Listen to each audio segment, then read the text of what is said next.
Okay, looks like we're ready. I think by now you realize that times are approximate. Let's see what we got going on here today.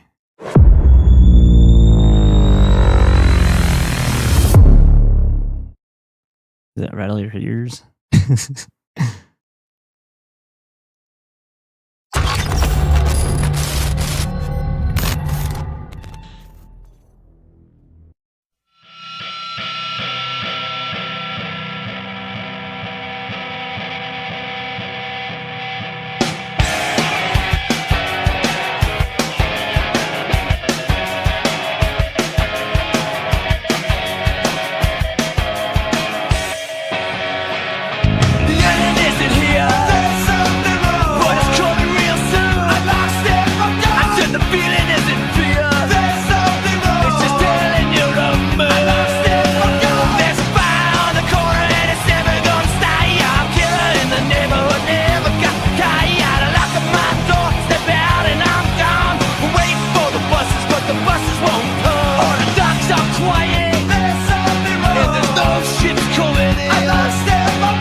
Whoops. Bam.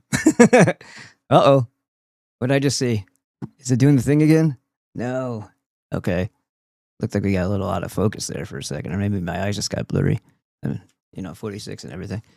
So I'm surprised this thing didn't react to the green screen, but hey, it's Memorial Day, everybody, so there you go.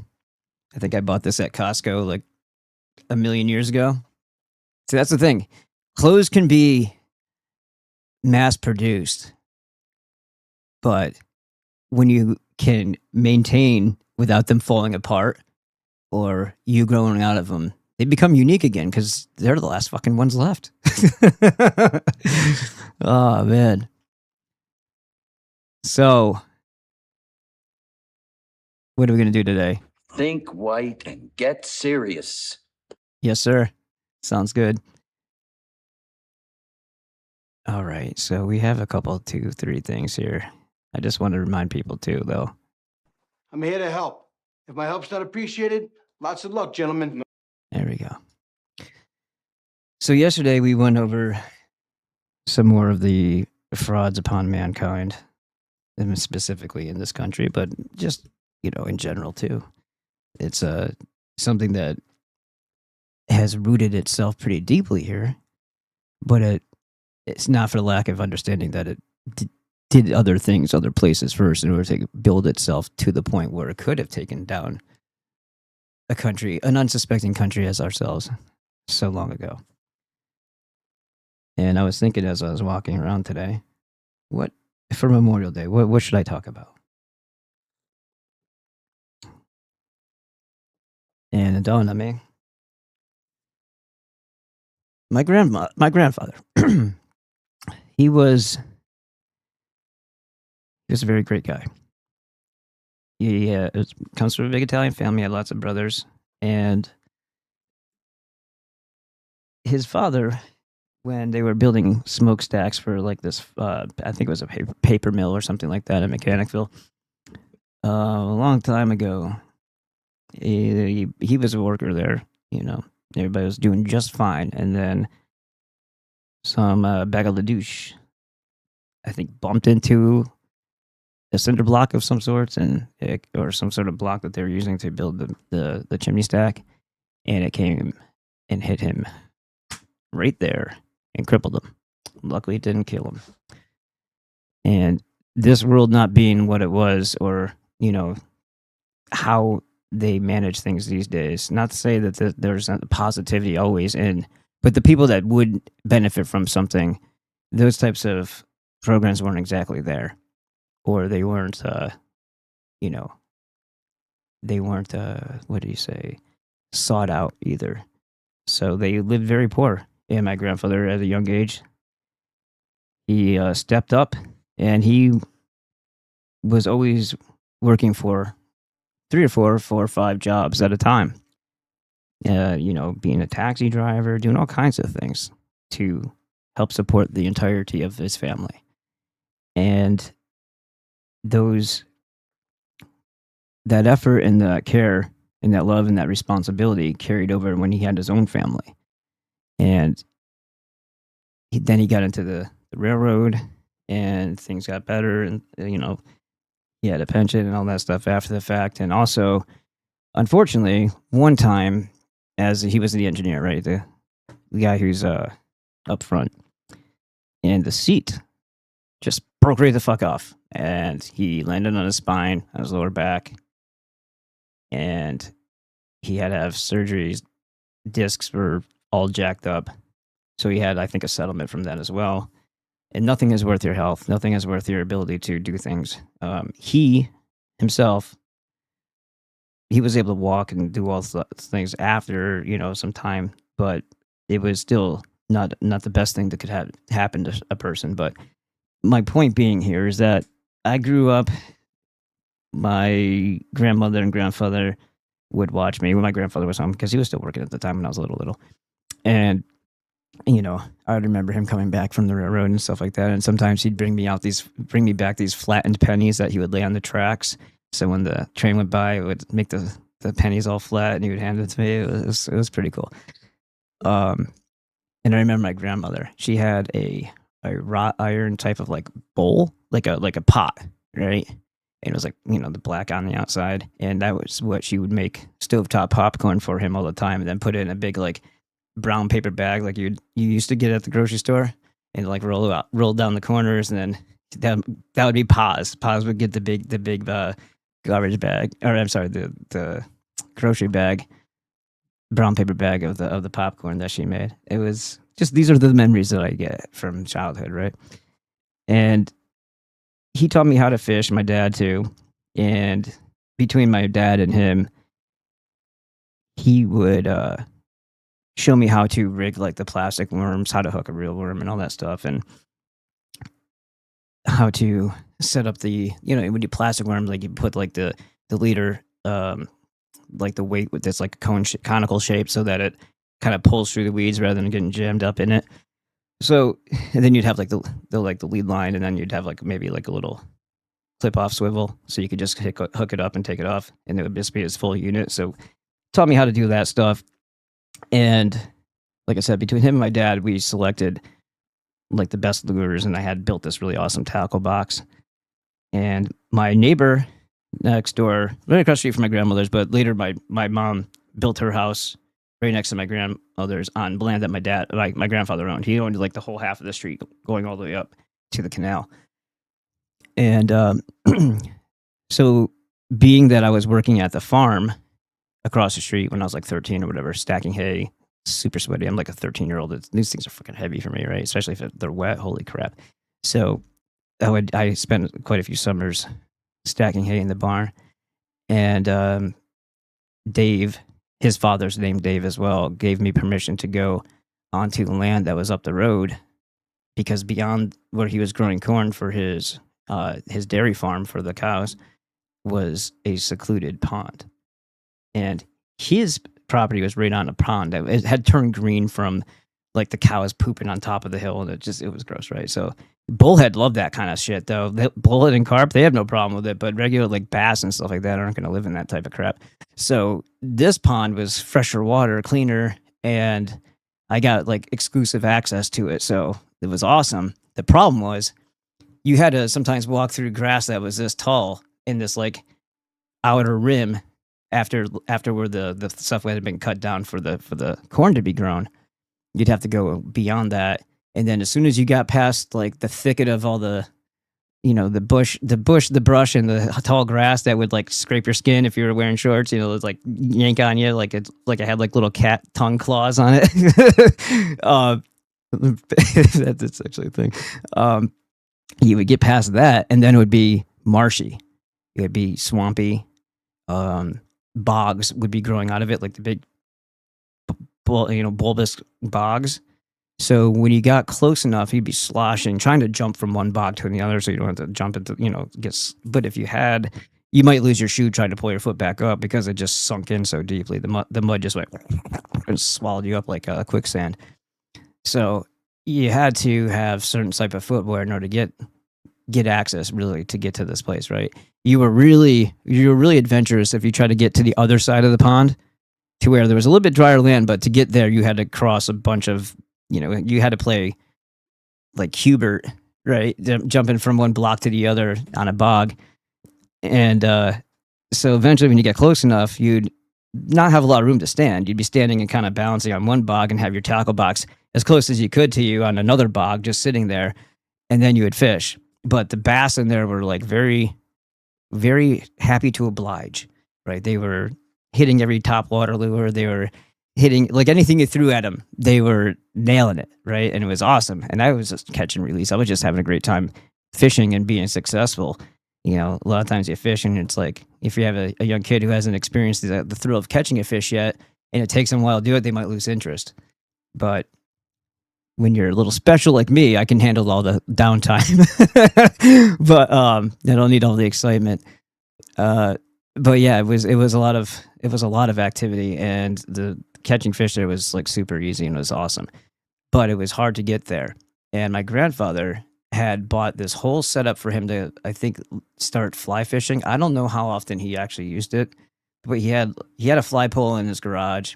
He had like the inflatable thing that if you're wearing the waders, you kind of like hop into. So if you're in water like a little bit over your waist or something like that, you kind of have a little bit of buoyancy or whatnot. And I think it also had like bags on it, so you could put stuff in it and like fish and change your lures and things like that. So it's kind of like a utility, like inner tube or something. It kind of looked like that. He had that, and then he had the waders themselves, and they'd pull up past your legs. They're boots, so like all rubber, and then they'd go over your shoulders and clip on like this. And if you're short like me, he and I were about the same height. I mean, he's probably a little taller than me, but I didn't pull it up over me because it was hot out. It's muggy. It's very humid in upstate, so I didn't want to wear rubber against my skin like that and like be dying out in the heat with no wind and the smell of the freaking swampiness around me and all that crap. And that's the other problem. The mud was smelly. It was smelly. So he said, or my grandmother asked for me. I don't remember if I asked him or if that's lost in memory, but he gave me permission to use these waders, and back then they were expensive. I can only imagine what they are now. That was a very expensive item. And there's a good possibility that because I went to that pond so often, because I loved fishing there so much that I would spend almost the whole summer going there and fishing, I probably could have taken care of them better if I was older, or if I was taught to spray them off and get rid of that shitty mud before I hung them back. That type of stuff, right? Never once did he complain. Not one single time did I ever hear. And maybe my grandmother jumped in front of it and was like, bah, bah, bah, bah, back to him. I don't know, but I didn't witness that. And it's just a testament to me to what mattered more to him. His grandson was having a great time. He was outside rather than inside, and he was doing something that he was a part of because he made it possible by allowing me to wear those waders. And it's those little things that I look back at now. And they mean everything to me, you know? It's cool to know that memory was able to occur. And that's the type of caliber of people that I had in my life. And I wish everybody had that, because I think we would show more people more compassion if we had those experiences. I think it's a learned... I mean, I know there's certain capacities that people have for caring about others. Either you got it or you don't. But there's a lot of things that could be like traumatized out of you, or if you don't learn the environment of love, in an environment of love, you don't know that you're supposed to project that to others and be warm to other people. And once you get a certain age, you kind of get set in your ways, and you kind of maybe are even like resentful, so you don't treat people very nicely. And I guess it's a very small, simple example from life would be when you're at an intersection. When I'm at an intersection, I'm the one walking, and I see a car. Like, preferably they have their blinker on, so they're telling you what the fuck they're trying to do, because that irritates me too, that they're turning and they don't have their blinker on. So you don't know. You don't know that you're holding them up at that point. But when it's obvious, I've seen people walk slower, like in a sense of entitlement. Like, what are you gonna do? Hit me? Like that type of attitude. Whereas I've been taught from my dad, from my grandfather, you show courtesy. They're waiting for you. The least you could do is hustle it up. Jog across the goddamn thing. Move your feet a little faster. Get to the other fucking side. Don't make them wait for you. Like, who are you? And it's like, these are the types of things that I mean. These little things that make big statements about your character. Not putting your shopping cart back when the cart rack is right there, and you leave it in the fucking place where nobody can park there. Like that type of shit. It's a lack of courtesy. Oh, that's someone else's job. That's that one really irks me. That person's job is only that's not his only job. He could be doing something in the store. They had to make that an occupation or a part of his job because of people like you. It's the opposite of what you're thinking. If people just used the goddamn racks, there would be no need for anybody to have to go around and collect them all, because they would already be in the rack, and then he could just go to each rack. He didn't have to go clean up after your ass. You're an adult. Don't make other people clean up after you. An adult shouldn't do that. And adults are usually typically the people driving and shopping. If you're able to drive and shop with your own money, you're adult enough to put your friggin' cart back. And this is what I mean. It's like the values that you're taught as you're younger mean everything to the person that you're going to become later. And if you're never shown, I will take some understanding of that, as long as you're willing and you want to do right. It's one thing to not know just because it didn't dawn on you, and you know, other people were doing things differently in front of you, so you kind of learned the way that they do things, because that's how it works. You, as a child, you're like a sponge, and you absorb everything. Even if when the child doesn't look like they're paying any attention to you, they are better than any like special agent, super sleuth, when they say, all right, now close your eyes and tell me everything that's in your... No, they got it. They got that shit. They can tell you everything that's happening all the way around them. Even if they're playing with their toys, they are absorbing. This is part of like the inherent vital force wisdom of the body. That's like the spirit. It's collecting the data that it needs in order to survive into adulthood. And if it's around an atmosphere of people who don't give too much about things, it's going to get that as its foundational information and data of how to live themselves. So doom begets doom, right? People who don't go out of the way. You don't have to be rich, and you don't have to be smart to be caring. And I value that in a person more than I do intellect or the imperial knowledge that you can learn from a book, because those books have the potential of giving you false information. And if you're simply memorizing and regurgitating and parroting what you've been reading or taught, without any discernment to go along with it, and now in a scrutiny, you're scrutinizing it, analyzing it, determining whether or not what you're being told is in fact valid, regardless of whom. I don't care if it's being taught in your school. All the more reason to at least just know. How did they come to this? How did they come to that conclusion? Where's the evidence of it? And is there any other people that would disagree? And with health, this is the problem though, because the people who think that they're of higher intellect may only have a better memory, and they think that they're superior because they've acquired all these data points and all this empirical knowledge that again could be corrupted. It could be misleading.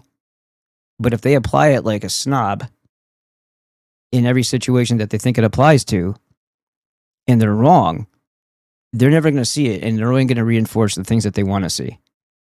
Because it's never going to be questioned that where they received the source of this, like the source of the information itself, that's gospel. And that's a sad place to be, because that's how we get into a situation where trust in the wrong institutions or in the wrong anything comes from, is that you didn't use the same type of scrutiny you would for anything else in the things that develop the majority of how you perceive the world, through your health, through history, through everything that they tell you. You know that the way they teach you to do math is like the worst way. And you know that I had a personal experience where I was looking at problems, and not all of them I would solve the same way, but there was ones where I just saw that instead of going all the way around and round and round and round, I could just, bloop, and I got to the answer, and the answer was right. And the teacher was like, "It's wrong." I'm like, that is the right answer. She's like, and I explained to her why it was, and I went through the thought process, and I said, but what this problem is showing in this form is that you could just go like this and come to the same answer. That's not how you do it. You didn't show your work. I'm like, I didn't show you the bullshit waste of your time work, but I was able to get to the right answer. And she's like, you can't use that in every situation. I said, I didn't use it in every situation. I used it in that situation where it was correct. And I ended up fucking failing math one year in, I think it was 10th grade or something like that. And I was, because they wanted to discourage you from thinking outside the way they want you to think. I was a pretty damn good student outside everything else. Straight A's in English, straight A's in like social studies / history. But when it came to the math, I always had an argument that I could do this differently. And the teacher did not appreciate that very much. So my point is, empirical knowledge can't just be seen as gospel. It might be a good foundation to start looking to verify whether or not that's true. But if you don't have the mind for discernment, and you are too trusting of the institutions or the place in which you find yourself,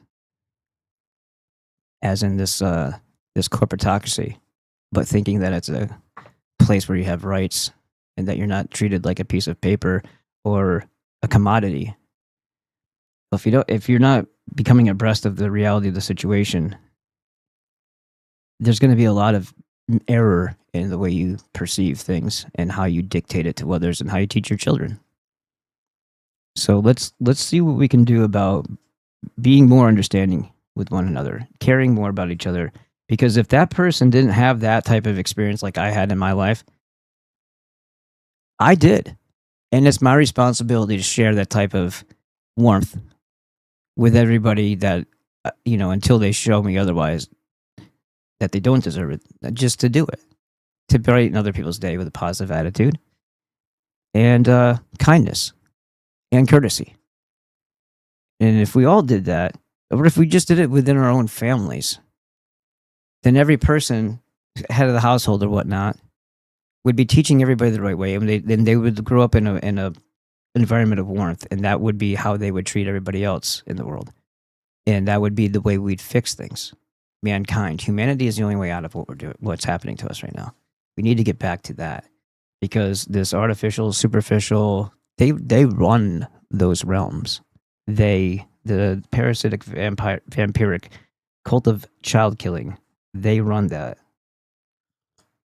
They are the masters of the superficial, of the artificial, and of the uncaring self-centered minds. So if there's less of those types of people walking around for them to manipulate or to fool, then we win. Let's take a look around here. Hope everybody's doing well.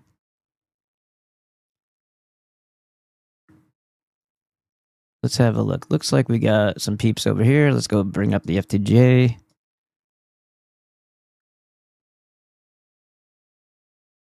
Give it a second. And by the way, we got to talk about the FTJ thing too, kids. Hope everybody's doing all right. We got anybody in here? Yeah, look at that. All right, let's see. Let's pop this open and go to open new tab. Dun dun dun dun. And then, my friend, you hit the no auto scroll. All right, let's see. Cart narcs. All right. Irvat88. It says, hey, everyone. Alex Waslak. Hello, sir. High five from the chest. And by the way, I noticed you gave me a 5-star review on my website the other day. I didn't even know that was a thing. I was just scrolling through like the admin tabs because I was making some adjustments and trying to see if I could fix the mobile app myself, or if I needed to call in the big guns and see if they could fix it without losing any data.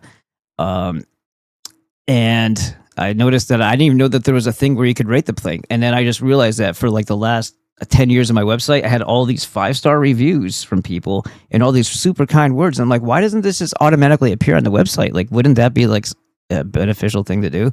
So oddly enough, having just witnessed this, I'm going to probably start copying and pasting that. I think it just puts like a first initial for people's last names or whatever, but then they share their experience, and they're all very, very positive and very, very kind about the product and about their experiences at the store when we had it, or their experiences with, customer service between myself and Rebecca and all kinds of stuff. It's all very cool. But I noticed you were on there, Alex, and I appreciate that. And if I dig any more and I see more people from the show that have done the same, I will also honorably mention you here too.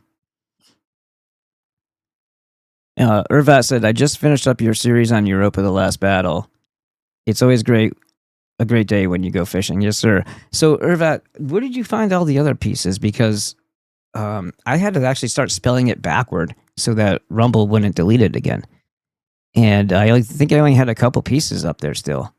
So between that and then I think I actually left FTJ after that one was done. So that channel got deleted. So I think it would have been on Brighteon, maybe more pieces of it are on Brighteon. Let's have a look.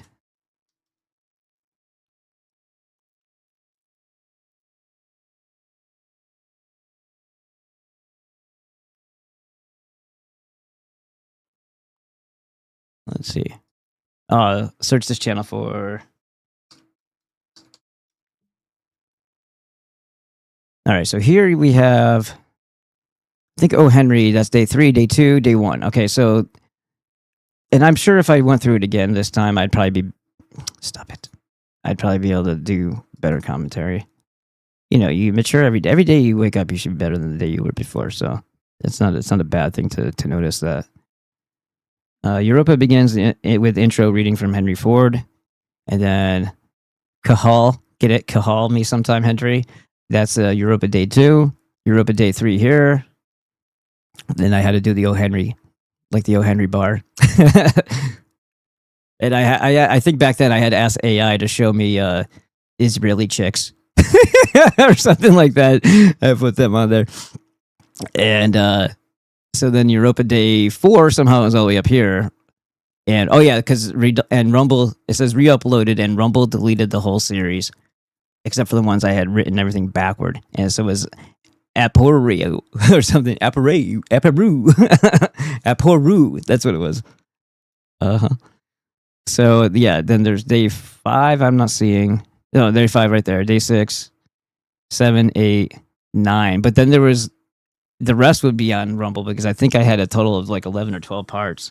So you're at least going to get up to 9 here on the page on the Brighteon. But the majority of this stuff got deleted. And then if you go to the Rumble, let's take a look.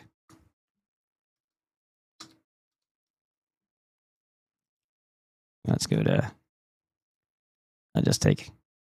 We'll take what we're looking at right now, but then I'll click this guy right there, and then. Oh wait, you know what? I have to do like this. Let's try it this way.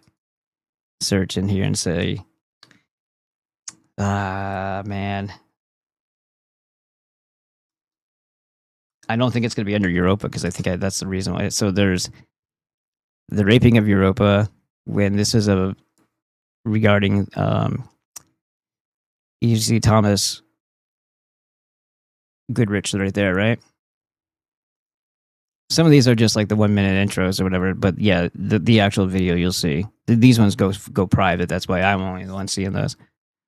The puzzle of history, piecing together the story and identifying the liars. That was a year ago.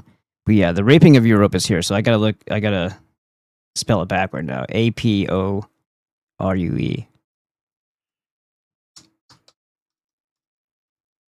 There you go. So there's 12, 11. See a yad for day. So there's 11 and 12. I guess 10 is missing. Unless no, maybe this is 10. That would make sense. That 10 would be 01 instead, because it might as well just keep going backward the whole fucking way, right? So that's probably 10, 11, and 12. So there you go. So you'll find most of it on Brighteon, and then you'll find the rest on Rumble. Let's go back.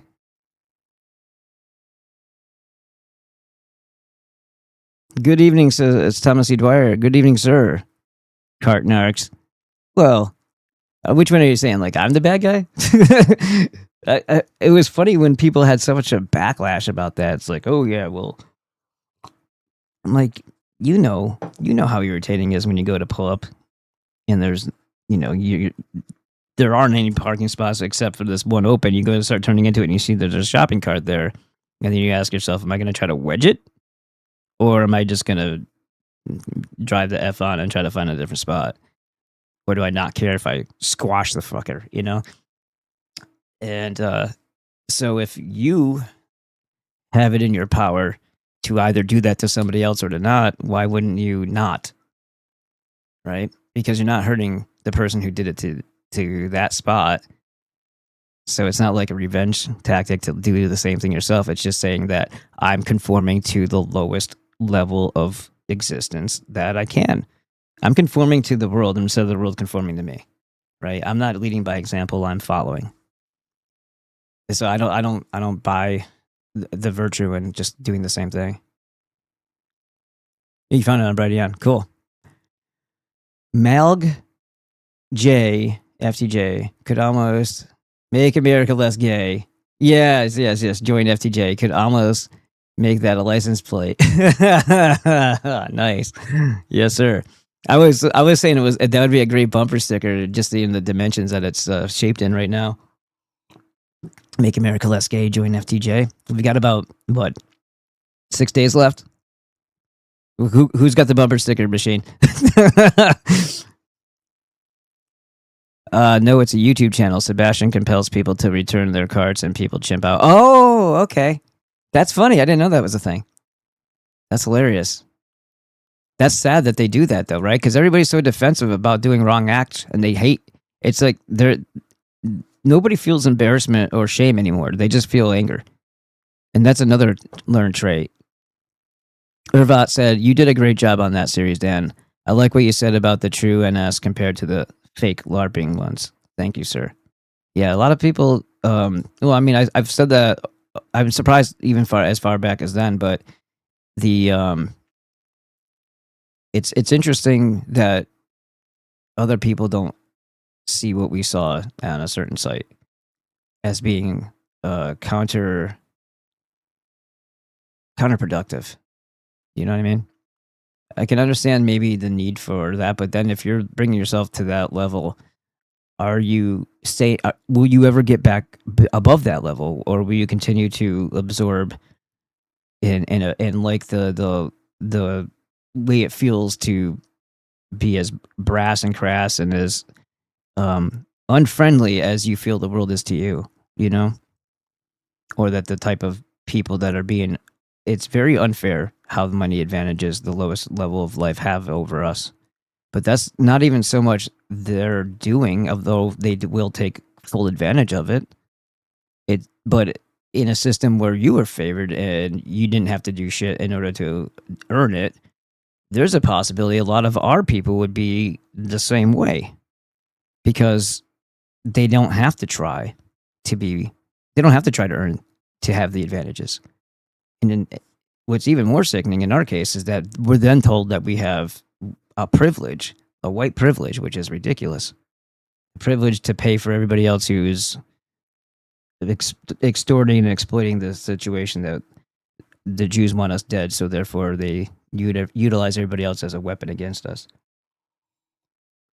They wouldn't be attacking us if they didn't think that we were the strong. They wouldn't be playing around with a weapon that they thought would potentially shoot them if they didn't have less of a regard for the people that they're using as a weapon against us. They don't seem to think that they're much of a threat, is all I'm saying. What's up, William? 1488, Woman in the Shoe. Hail, brothers. I think that was last night, said Woman in the Shoe. William, 1488, how are you? Good to see people and places and things. Let's do a refresh on here. We got 270. William, 1488, how are you? Oh. I'm wondering if they've stalled. I can't see because they never show them to me because it's my own site, or it's my own page. But I don't know because I haven't, as you can see, I haven't clicked the terms of service to agree to them. So I'm almost wondering if they've suspended the ability to donate on this side until I do. I don't know if they have or not. Oh, look who's on. That's 2K to my 4. Well, at least over there. That's all right. If you're too widely accepted, you're not saying anything, right? I'm just kidding. I'm not saying that about him. I'm just saying it in general. 17 people over here. That's cool. All right, so let's get back over to... I didn't even check to see what anybody said over here on Rumble.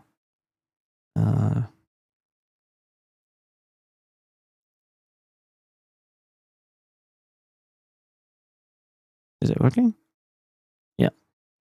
Woot woot. Need a link to buy Aryan made sauce. All right, here we go. Let's see. I think it's in here. Did it not pop up? Yeah, it says, go to my site. So here's the weird thing, is that if I copy and paste it over here, somehow, for some reason, the transfer ends up underlining parts of the website that aren't part of it. And then the links doesn't work. So you have to actually copy the link first, paste it, and then you can paste the description around it, which is kind of dumb because I've noticed a lot of times that happens. So that's the website. And then you can use code MEM10 right now. And this actually works on the creatine too. You get an extra 10%. I've already lowered the price on the creatine, and then this will work on the creatine as well. So go to my site, use code MEM10 for 10% off until June 3rd.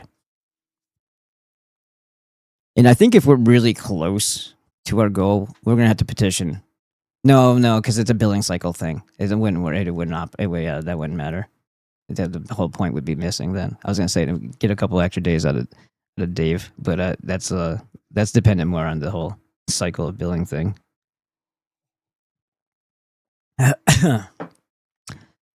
It's not like an apartment. You can't try to squat there for 30 to 90 days before they remove you with force. Let me go ahead and throw this in here too. There's the FTJ.com. Now, if you do this, you will be one of the special, bright, and wonderful people that understand how necessary this is in the world. And you'll also realize how little is being asked of you to become a member over there for $5 a month. Super simple. Excuse me. And I guess if you already have a wallet there, it will just take it directly from it. As I thought there was going to be another step. I don't care. I should be throwing in for it anyway. But it was just kind of funny because it was like, congratulations, you remember? I'm like, I was just doing a tutorial. It's all right. It's all good. Yeah. So the video.ninja is right there. I don't know why it's in there twice, but yeah. All right. Now, I found a bunch of Instagram stuff, but if anybody wants to come on, let me go ahead and pull up the video thing. Create a room. What do we already got?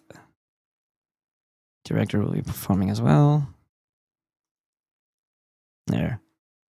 And then if you don't see it, copy link, drop it in here.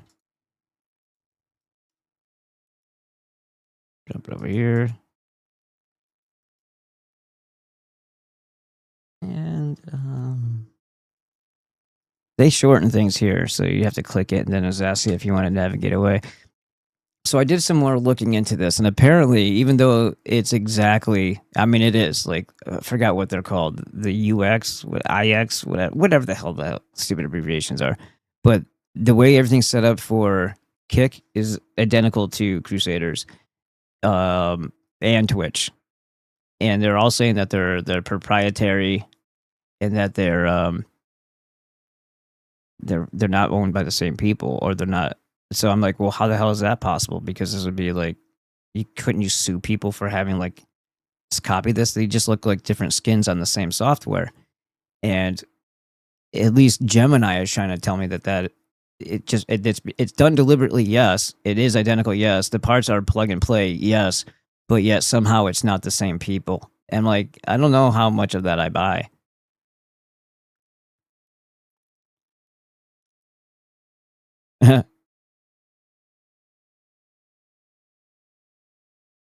Cool. All right, so let's go to. I had some things here. I just want to make sure that I do it in a proper order here. I definitely don't want to talk to Andrew Kaufman and Tom Cowan. But there was a Lyme disease thing here that I was looking at. Just gotta find it. I may have already deleted it. It looks like it's gone. I had a bunch. Wait, hold on. Is that it? No. Where'd it go? Oh, that was a mistake. Oh, there it is. There's that one. But there was something else up there too. This dude's cool. I'm just saying. I would like to hear more about Jenner. Let's see if we can do that. That's the one thing that they don't really discuss. They talk about having previous vaccine bullshit. Basically, is how it's phrased. I am, of course, still paraphrasing.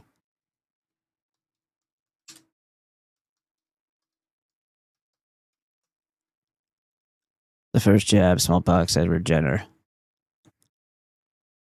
The first Jew jab, smallpox. Vaccine, Judeo-Freemason. Well, that sounds about right. And it's all the same. It's all the same time as far as so it's probably just people re-upload a lot of the same thing. That's not Edward Jenner right there. That's Dr. A. Ward. I know that guy. He's cool.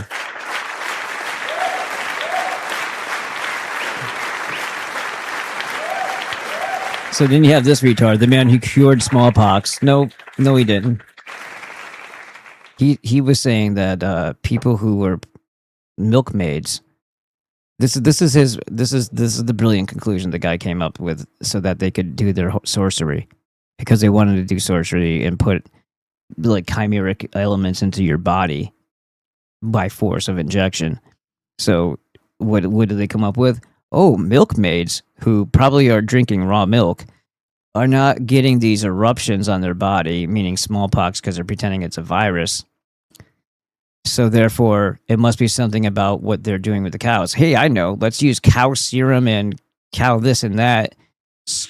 Mix it all up together with some other disgusting, cauldron of witchcraft pharmakia bullshit. Eye of bat, whatever. So sorry, wing of bat, eye of toad, and we'll inject it into people, and that'll fix them. Yeah, no, it won't. But perception's everything, right? Animal abuse is satanic. Says it would seem to be impossible for a rational mind to conceive that a filthy virus derived from a smallpox corpse, the ulcerated udder of a cow, or the running sores of a sick horse's heels, and cultivated in scabbed festers on a calf's abdomen, could fail to have disastrous effects when inoculated into the human body. This is what I'm talking about. This is the way of the mind of the demonic, parasitic, child-killing cult that sometimes goes by Judaism and also Kabbalism or Freemasonry. It's basically all the same shit. Anyway, as Professor McIntosh remarked in the Lancet in 1926, scientifically, it cannot be disputed that from every point of view, the injection of virus capable of multiplying in a body of the individual is bad. Even though the virus isn't a thing, and so that reasoning is still wrong. They're like, well, why would you inject the inactive virus into a person when it could have the potential of reproducing or and spreading throughout the body? It's like, how about we just stop fucking talking about the stupid potential of a thing that doesn't exist that you can't even account for? It's absolutely insane. Of course, this was done to harm more people. When you ask the wrong thing for help, like a demon, it'll provide it. If you ask them, if you're thirsty, it'll give you hot boiling water to drink. If you understand, like they will give you something, and you'll think that this is relief, this is support, this is help. What is this? Counting stars. I'm gonna have to see that. Let's right click on that. Nationalism or extinction. I agree with that too. Opens the Autobahn, life and death in Iran. Yikes.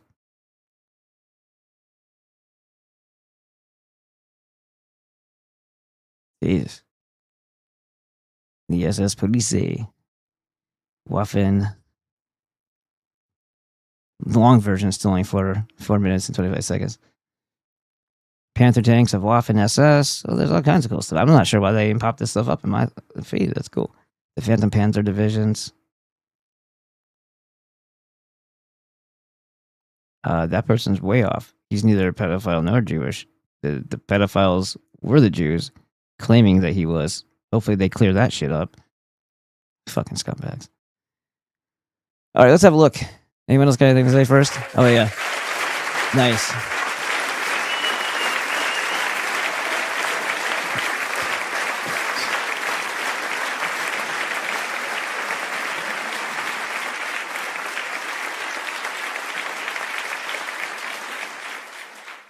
Now you just gotta get like a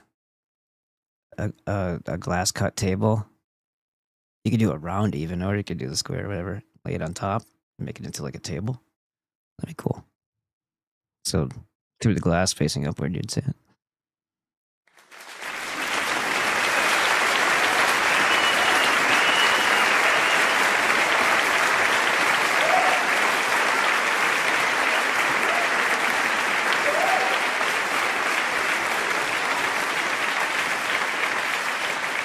Oh, I see. So he says, I'm a pro. I can do this. I got you. But my internet cut out because it's crap. That's very cool. And Edward Snowman's, thank you very much for once again being a producer of the Ballbusters broadcast. It is greatly appreciated. And the reason why I'm able to sit here as often as I do. And Christopher Lee Settler said, that's the one. Farming pestilence is much similar to salting of fields. Battle upon the subjects and slaves till the Antichrist is risen by such disciplines. I believe that's Frank's ethos. Yeah, it is quite directly is. Yep. And thank you, Christopher Lee Stetler, for dropping Hamilton's like you're Aaron Burr. If only we had done that sooner, before the convincing of Washington and others that, yeah, even though we just broke free allegedly of this Bank of England where King George was of a vested interest and had a portion of, yeah, why don't we just go ahead and indebт ourselves right back to the same people that we just, allegedly, emancipated ourselves from. Great idea. Yeah, no, come on in. Bring it in your central bank. 20-year charter. Oh, what's that, Hamilton? You were born and raised in a billion birds, y'all. Yeah. You were born and you were raised in the what kind of schools in the Caribbean? Jewish? Why is that even a thing, by the way? Caribbean. Fuck. And then what did we find out? Puerto Rico, which, by the way, when I went on a Caribbean tour to St. Martin and St. Thomas, Puerto Rico is one of the stops. And that's where the true corporatocracy, blah, blah, blah, it takes all of your tax money and sends it to whoever they freaking decide, which is probably the Bank of England. It's all a lie. The IRS, it's all foreign. But they'll still enforce it. That's where people think it must be real because I'm going to jail now or I'm going to get shot by these fuckers. Remember when the IRS not too long ago decided to like employ 80,000 more armed people? They were expecting something to happen, I guess, or they weren't, and they just wanted to further beat us down. And geez, I wonder if all those people have at the touch of a button the ability to call in the drones. Palantir, sick 'em. The plebs don't want to pay for their slavery anymore.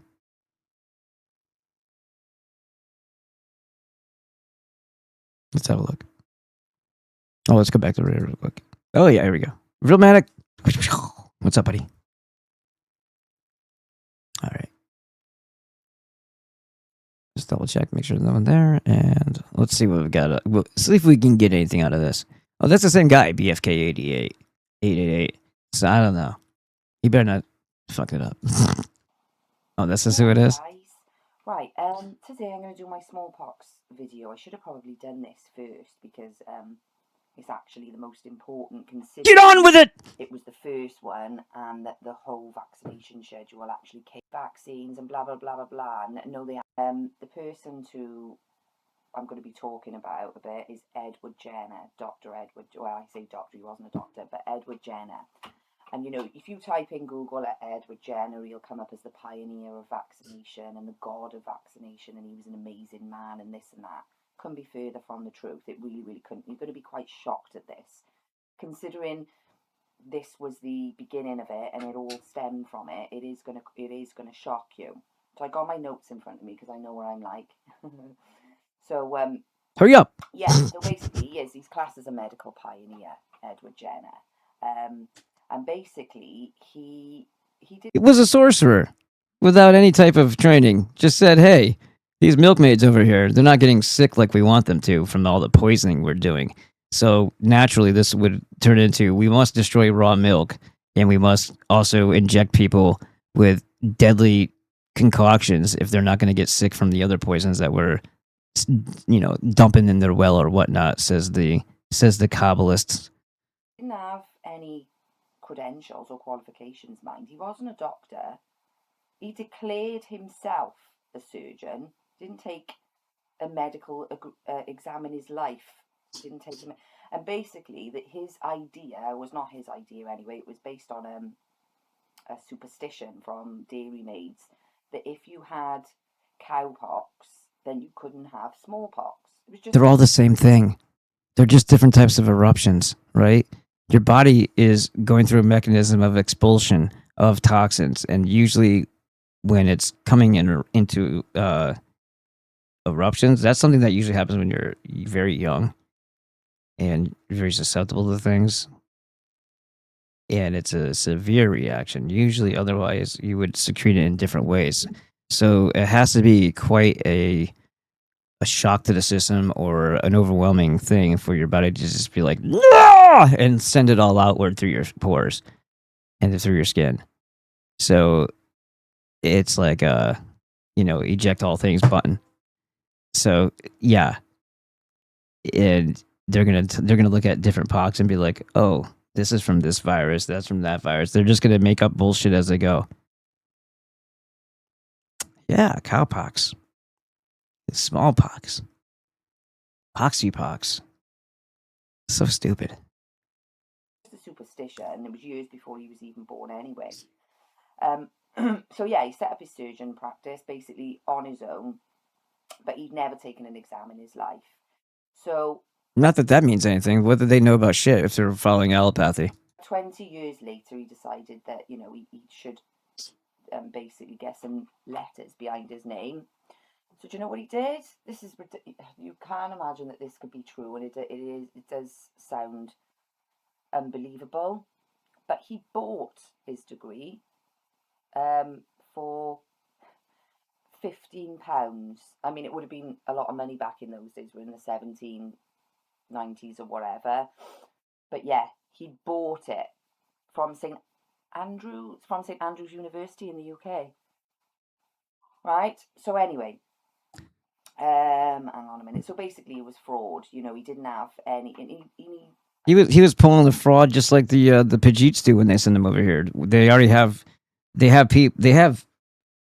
I don't know if they've raided these places or not, but they were showing big stacks of like certifications for people that were just manufactured so that when they came over on their H-1Bs and all this other bullshit, they had false credentials. Because it's not about that. It's about destroying us and being a lot more manageable group of people for the corporatocracy to manipulate and to control, because we're kind of pesky like that, you know, liking to be free and feeling like that we have God-given rights that don't come from man, all that stuff.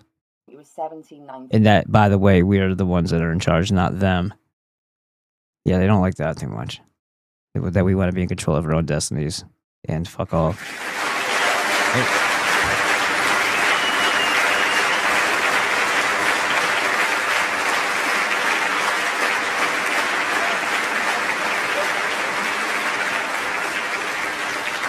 Hold on. I'll go over there in a second, actually. We'll go do that first, and then I'll jump back into it. Thomas E. Dwyer, thank you for dropping a Hamilton like you're Aaron Burr, sir. Thank you. Oh, and above that, subscription release Stetler says, oh, shit. Thanks for that connection, Dan. Them Mayflower folk. All I can say presently, oh, I could hug you.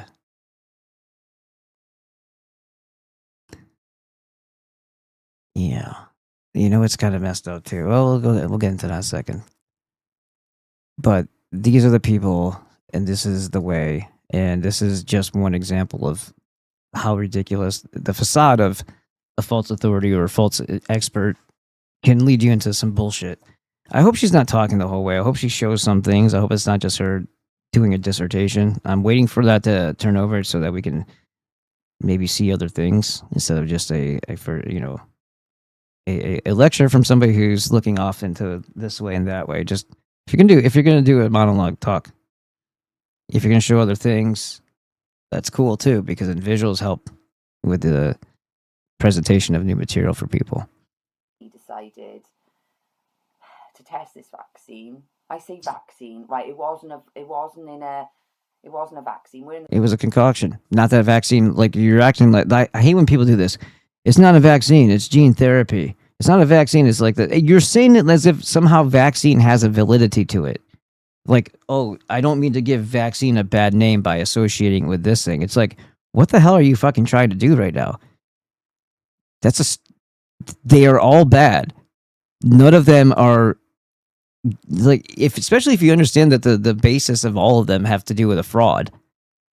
Why would you still think that you need to? Oh, I'm so sorry. I didn't mean to offend the word vaccine by. Like, shut up. Fucking move on. The 1700s now, mind, where they didn't even wash their hands or anything. There was no cleanliness there.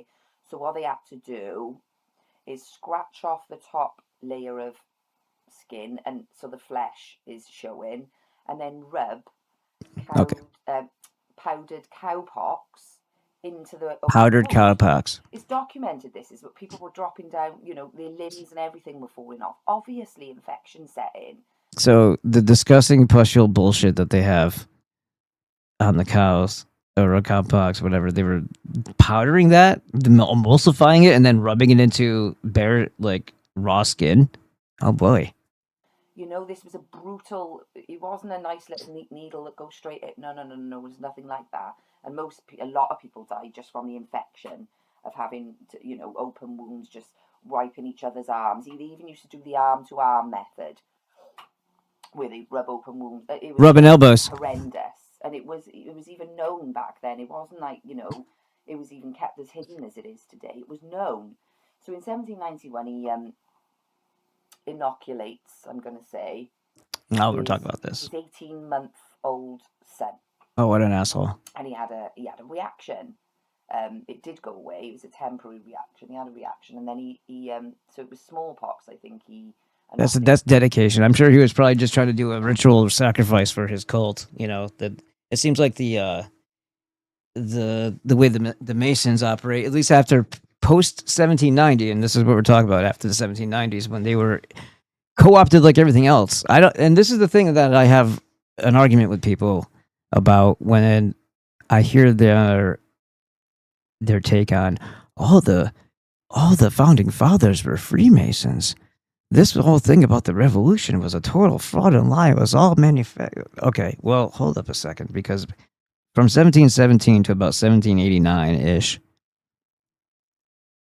this was a place for Protestants to escape and discuss and assemble outside of the Roman Empire's heavy hand. Protestants. This was a refuge. After then, you had the Jesuits, who were right around the time disbanded or disavowed. But under the facade of that, thank you.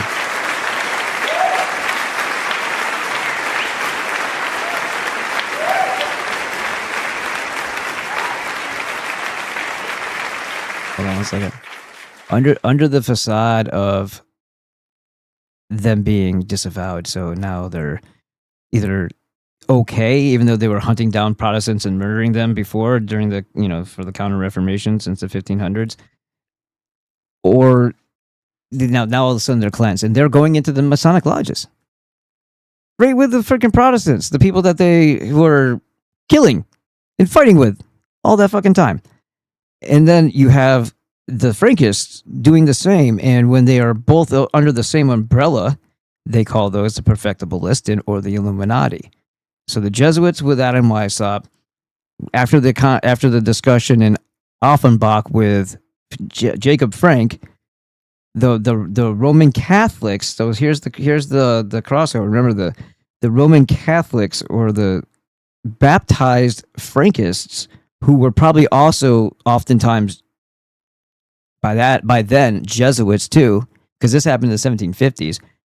This is all arranged under the watchful eye of Rothschild to make this group the Illuminati, the perfectible Glidden, with the minds and the plan between the Kabbalists, you know, the learning Kabbalists, and Adam Weishaupt, who was, by the way, even though he was a Jesuit, his father was a goddamn rabbi. What does that tell you? Anyway, they had infiltrated the lodge, and if you want to read a book about this and see where a person who is eyewitnessing this sees the entire change in the shift in what happened to Freemasonry and how it got co-opted by this cult of child sacrifice, you got to read Proofs of a Conspiracy by John Robeson. He was contemporary. He was witnessing it as it was happening. His book was actually mailed across the sea by George Washington Schneider to George Washington. And there's a letter that goes along with it saying, you should really check this book out. And I fear that the lodges in America have also been infiltrated, to which Washington replies saying, I have no doubt, but I've only been there like 3 times in 30 years. So they make a big fucking deal about it. Everything that happened after the fact in his name of George Washington and a lot of the other founding fathers is grossly over dramatized, because that's the more you hate your past, the less you feel like you're trying to restore something that they've already destroyed. The less you feel about your founding fathers, the less you have a foundation in your ancestry. It works both ways for them. Because not only did they corrupt the Freemasons so that what you're looking at now, most certainly it does hold true, but when they were that, it wasn't quite corrupted yet, and it took some time for it to filter its way in here. And then when they overglorify and they're like, well, look at the Washington money man, look at DC, Washington, DC. It's like people are that dumb that they think that, yeah, you're right. George Washington mapped this all out to look like a Masonic lodge. And he also painted himself holding the thing for the putty there. And he's got the tray, like he's like the Mason, right, throwing down the shit. And it's like, yeah, he did all that himself. You're right. He also painted himself in the freaking cathedral. Sure, holding the Globus Cruciger as if he's God himself. You got it. That was all him. No, it wasn't. He said he didn't want any type of monument to his name after his death. He stated this. He didn't say, hey, build a giant obelisk dick in the middle of Washington, D.C. D.C. wasn't even a fucking concept at that point. So that's funny, though. It's a good one. With when he was 18. And there's been a push lately to renew this idea that all of your founding fathers, it was all a big scam, and it was all just a way to make it look like to the rest of the people, like they would give a shit, that they were doing something. But what hurts the reality of the situation that it isn't true is the simple fact that Hamilton did actually convince them to do something stupid after the fact. So, the Jewish influence. And then when he was 8, it was cowpox. Now, his son died at age 21 of TB, which was directly linked to the smallpox vaccine anyway. And he actually suffered with what they called back then poisoning that happened when he was an 18-month-old, turned into tuberculosis when he was 21. I don't buy that. I think that there was a malnourishment issue going on because you had basically 18 years to rid yourself of toxins. If you survived the initial shock to his system at 18 months from being injected with that horrible shit, and then his father was that much of an asshole to do so, because he was just so sure of himself, he's gonna turn his own child into a lab rat. Yeah, I think at 21, we can't say that tuberculosis was a direct result. Tuberculosis isn't a thing. It's a state, it's a layer of illness that occurs from a weakened state in the body and the symptomology that appears from that weakened state. When he was 21, was there a war going on? Was he in a foxhole? Was there something that we're not hearing about this that may have had an additional layer of, oh yeah, he wasn't getting the right amount of food, or the food was contaminated, or the water was contaminated, or he was living in filth? What other things cause the quote-unquote tuberculosis? Because that's like a later stage of illness, layers. Because every time something else happens, they say, well, you now have this. This is how stupid the fucking mind of the allopath is. MMR, mild mental retardation. That's what they called it back then. That was their term. So that makes sense. That thing that he got injected in would cause that. And he died at age 21. And here's something you really, really need to understand. He didn't inoculate his second son. He didn't inoculate his bit like Bill Gates, not vaccinating his children, right? Biggest vaccine pusher in the world. The one who invented it didn't even vax his second son. Now that should be screaming alarm bells. He was the first. Oh yeah, killing your first one, by the way, for the cult. That's directly linked to this cult of child sacrifice, and also what they did in Carthage, what they demanded of the noblemen, the firstborn. And when Eisenhower's son died, he was catapulted through the military into general and then into president. And before that, he was court-martialed for theft and was on his way to get processed out and possibly go to a military prison. So, wow, what a turnaround. And you know what? Patton probably helped him get out of a little bit of that trouble, and I'm sure he freaking is kicking himself for that one. So everyone blames... Patton was his friend. Patton was the one that had the skill, the expertise, and the talent. And oftentimes you'd have Eisenhower kind of being boosted up through the efforts of Patton so that he looked like a better student. Andrew Wakefield for starting the anti-vaccine movement. No. It was Edward Jenner when he poisoned his own son and then decided he didn't want to vaccinate his second-born. He was the first one, and yet he's classed as some hero. Do you know what I mean? Oh, it's just beyond. Anyway, so yeah, so he had done that with his son, and then Get on with it. looking at this because there's a timeline to it, and I don't want to get the years mixed up. So so yeah, he had done that, and then in 1801, it was time for his experiments and time for him to, you know, get his funding. Even though they knew at the time that he was just killing people and whatever, he still managed to get funding. He went to the parliament. Yeah. Why don't we discuss? Let's see. Let's take a look real quick before we listen to more of this.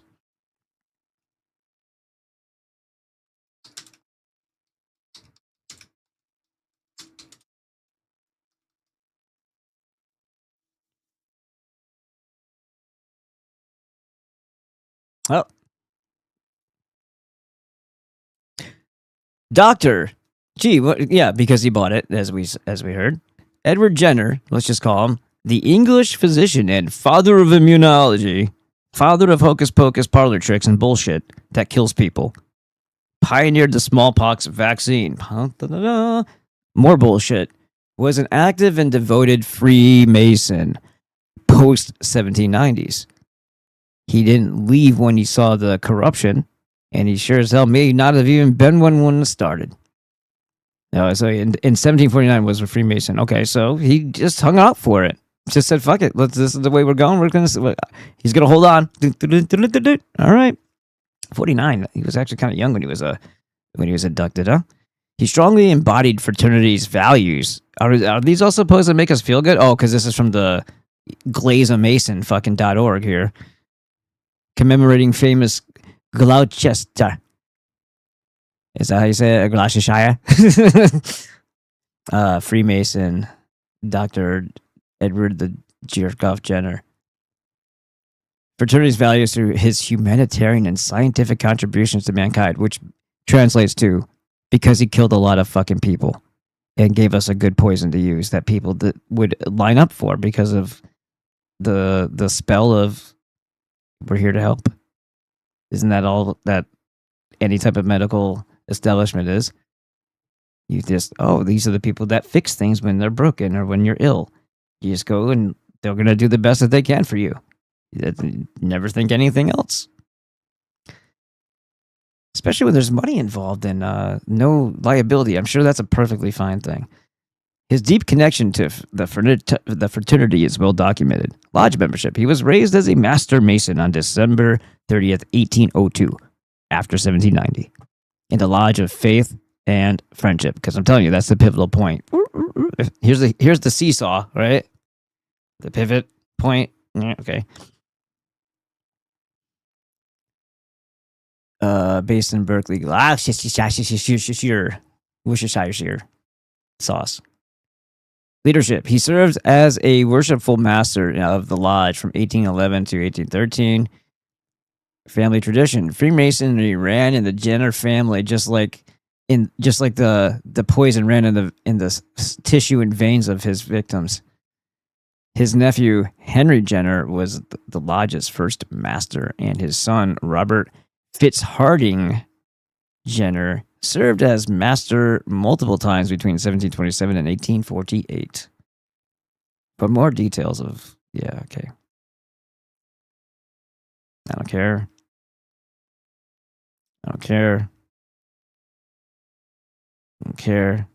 How did the Prince of Wales' acquaintance with Jenner affect Jenner's career? Oh, look. Let's have a look. Directly, this is how it always works, right? There's always same thing with Pasteur. He knew royalty, and he had the Rothschilds' support. What else was going to stop him? It didn't matter how much of a fucking buffoon he was, and the more harmful his methods were, the better, because that's their whole goal. By this time, they've already adopted, by Pasteur's time, here's a fucking great plan. Just use the Malthusian method of just telling everybody the exact inversion of the truth if we want them to be putting themselves in the harm's way and believing all of our lies. Tell them the inversion of the truth so that they go do things that are harmful or dangerous to their health because we're trying to kill them all. And create the entire medical system around that philosophy. The Masonic connection. The connection between the two men, of course, developed because Edward Jenner was an active Freemason. History shows that Jenner became a Master Mason in December 1802 at the Lodge of Faith and Friendship in Gloucestershire, eventually serving as a worshipful master. Okay, what about Prince of Wales? The future King George IV regularly visited this specific lodge. Of course he did. Through these fraternal meetings, the prince grew to know Jenner personally. And remember, this is after the time of the infiltration by the Jesuit Frankists, known as the Perfectibilists, aka Illuminati, which is basically a rehashing of what the Alumbrado were in Spain long before that. Developing a deep respect for his character and integrity. See how they glaze. Royal endorsement. Following his initial scientific breakthroughs, Jenner was received in London by the royal family, including the Prince of Wales. This elite backing lent critical credibility to vaccination. Of course, right, because with the people on the very top, and we do understand that this comes from a long history of royalty putting their own first sons and their own children in knights' regalia and training them to protect the people. When the Jewish merchant switch is flipped, and they're now the predators and preying upon their own people, it takes a while for people to figure this shit out. It takes a while for them to realize that they've turned inward and hate their own constituents or their own populations, because that is the parasite deciding that you have a captive audience, and we hate all of you. So based on your reputation that you've built, based on the trust that you've built, we're going to exploit that to its fullest to harm the very people who have come to trust you. It's the same thing that they do to children when they have people do horrible things to their own, and you're shown actually examples of this in the bullshit literature of the Old Testament, where it doesn't matter if you betray the trust of your son or your daughter, even in that other story where the first person to come out was his daughter, and he still is like, please don't let me make you have to get all this was from a demonic position. And then you have Abraham, voices in my head after fumigating in a tent full of drugs. The voices in my head told me to kill my son. May as well go do that. That's what God would like. Like, these are all showings of betrayal by the very person that a child's supposed to trust the most, and you're supposed to love and protect the most. But the inversion of that is evil, and that is exactly what these people are all about. There's nothing good. The only thing you're going to find is a grimoire that crawls into your brain and alters the way you think about things, like a fucking parasite when you read the freaking Old Testament or even parts of the New.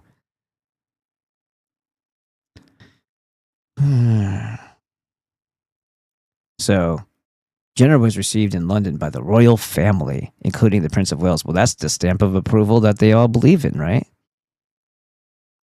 How could anything that he's doing, even though when you just watch what happens after you've injected people with this horrible shit, if you were actually trying to sell this to somebody else, that this was an attempt to make people better, the results did not prove that or show that at all.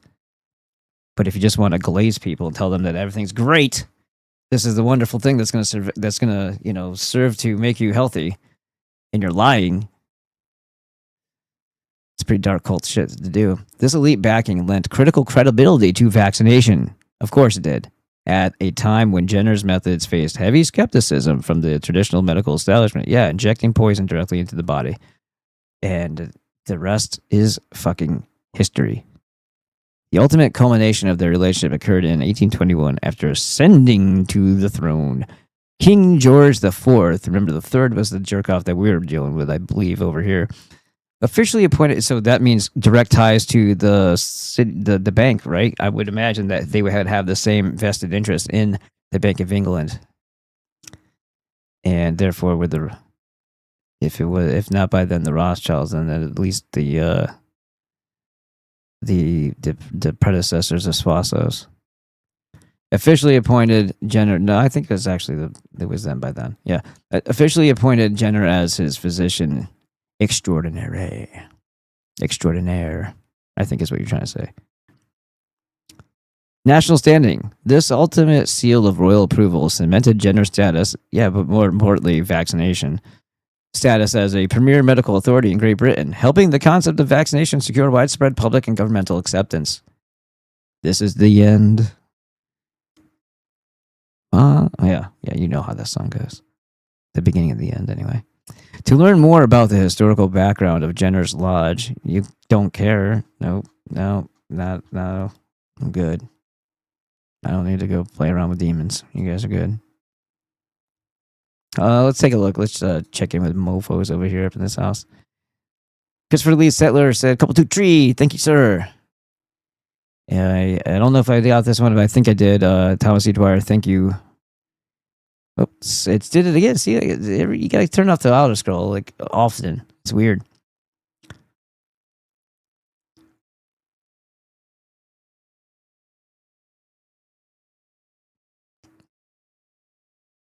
Dan, you mind striking that "oh shit" comment from the record? My live feed has been cut, yet I can still comment. Be sharp, stay sharp.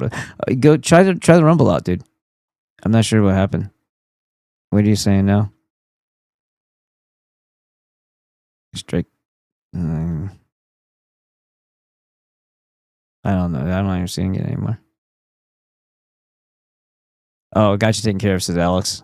Oh, cool. You got the shield. Alex, can I donate to your channel? Are you hooked up like the... Okay, you guys talk to each other. If you could...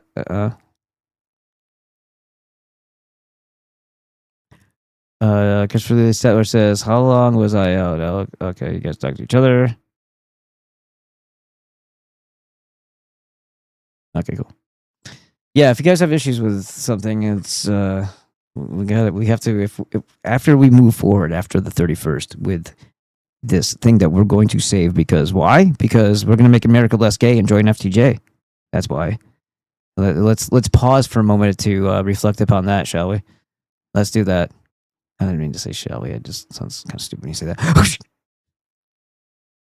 Make America less gay. Join FTJ. Go pro for $5. What do I mean by this? What do I mean? What are you talking about? Okay, I'm going to help you. We're going to do it together. Let's get it on. All right, so let's say you're not on FTJ yet. You're just over here on Rumble, rumbling up. And you see this thing here that says, become a member of FTJ Media for only $5 a month. That means you can, if you want to, upload or stream. You don't have to, but you can. Or you can do it so other people in your house want to upload and stream. They can do that too. Whatever. But it also helps keep the cost of maintaining the servers and the blah blah blahs and all that shit, so that Dave doesn't have to continue to take $2,400 out of his own money every single month that he has been doing to keep the thing going. So if the people appreciate what we do here, then the people collectively can support it as cheaply as $5 a month. It's pretty awesome. And then you secure a place for true free speech to occur. And as I've said, Rumble took down the Europa commentary that I did. And I had to go through that stupid length. White Unite Worldwide says Callaghan. Did I say that wrong? I'm sorry. Go over to FTJ Media, and it's super simple, right? So click it. There might be this thing that you have to set up like a wallet or whatever. I don't know if you can do it with a card or not, but So right up at top here. So you see, this is us here with our, hey, funny, we have a Masonic 33 as we're talking about Freemasons. And you go ahead and you click where it says Get FTJ Pro, bro. All right, click that.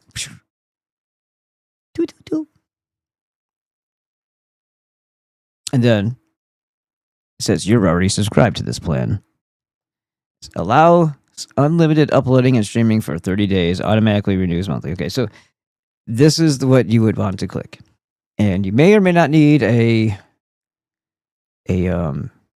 well, you might, if it might open up another window and tell you how to put your card data in there or whatever. But this is how we keep the show going, and keep everything going here for all of the people who utilize it. And just to remind people who those people would be, when you go down behind, so this is your live. Everybody that's live here, all the upcoming, potentially upcoming, provided that we continue on. And then there's Flood up here, and then there's Giuseppe Vaffanculo. There's Night Nation Review with Nick. There's Dave Gahari himself, the guy who pays for everything. Right now we're on a welfare plan with him. We don't want to do that. We don't want to be that type of people who take advantage of somebody else's generosity all the time. He's done this for 2 years for us, a little bit more. And he won't even accept us giving him a percentage of our donations. He said, that's for you guys. You guys are what make the site. So no. So he's like, if the people want it, then, what's $5 a month? And if we have 500 people that show up and do that, then the show will go on. Alfred Schaefer, hopefully he'll be back someday. Josh Hu and David Duke. Non-kosher Salt. Johnny Doom Slayer. Fat Orange Shabbos Goy strikes again. That's funny. Huntress, it's been 2 weeks, so it looks like she's back, kind of. Best of the Story. Tonitris. Holocaust Summit, which they had, I think, something like 12 or 13,000 people watching it. We have Book and Waldo. Is that really what he drives around in? That'd be pretty funny if it was. That's pretty cool. Vocational Science of Freedom. Does good stuff. UK Steve. Me. White Rabbit Radio. Dr. Sean Brooks. Othala Syndicate. Jeff Wilkerson. Steve Hansen. Salamandrin. Holocaust Academy. David James. In Black and White series, and there's a whole other series about to drop in this as well. Warhog 45. Dennis Wise. G-Man award-winning intros. TTOR, which means Truth, the Objective Reality. Casey Whalen. Reich Flyer Network. Lady Michelle Renault. First Fire 508. And a fucking white guy. Two Tom Fritz. And he rounds us off. All right. So there you go. And you too can be on that list if you so desire. Or if you find videos on the internet that you think are probably going to disappear based on their subject matter or something, you can download them yourself. And then you can upload them here for safekeeping. That's another way you could utilize your access to FTJ Media. And you just hit Get FTJ Pro, and boom. But what you're really doing is you're helping keep this place alive with the and it also opens up your ability to do all these streaming things. So that's a cool thing, don't you think?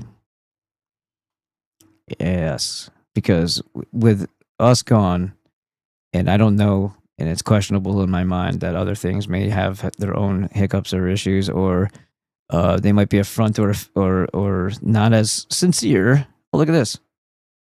Which essay? Oh, thank you. Appreciate that. Oh yeah, you guys don't like Nick from NNR either, huh? Floyd is Choctaw. Gary is white as fuck. Let's see. I love you. My wife left me too. Who are you talking to? My wife didn't leave me, dude. I don't. I'm not married. Never was. We live together pretty happily. I I have my gripes every once in a while, but we're good. I heard Trog say you beat your wife, but I know that's like well, I don't care what other people say. Yeah, that's what I do. You got me. Guys are fucking assholes. Use code Trog. Go fuck yourself. Flood destroyed FTJ. No, he didn't. He probably wanted to because he likes to do stupid shit. But is anybody doing? Let me just do a refresh on this. Let's find out what's left. I guess we have real medic in here. What are you doing, bro? I love how you think you're doing something. It's cute. What is that even supposed to be? I don't even know what I'm looking at. It's not registering for me.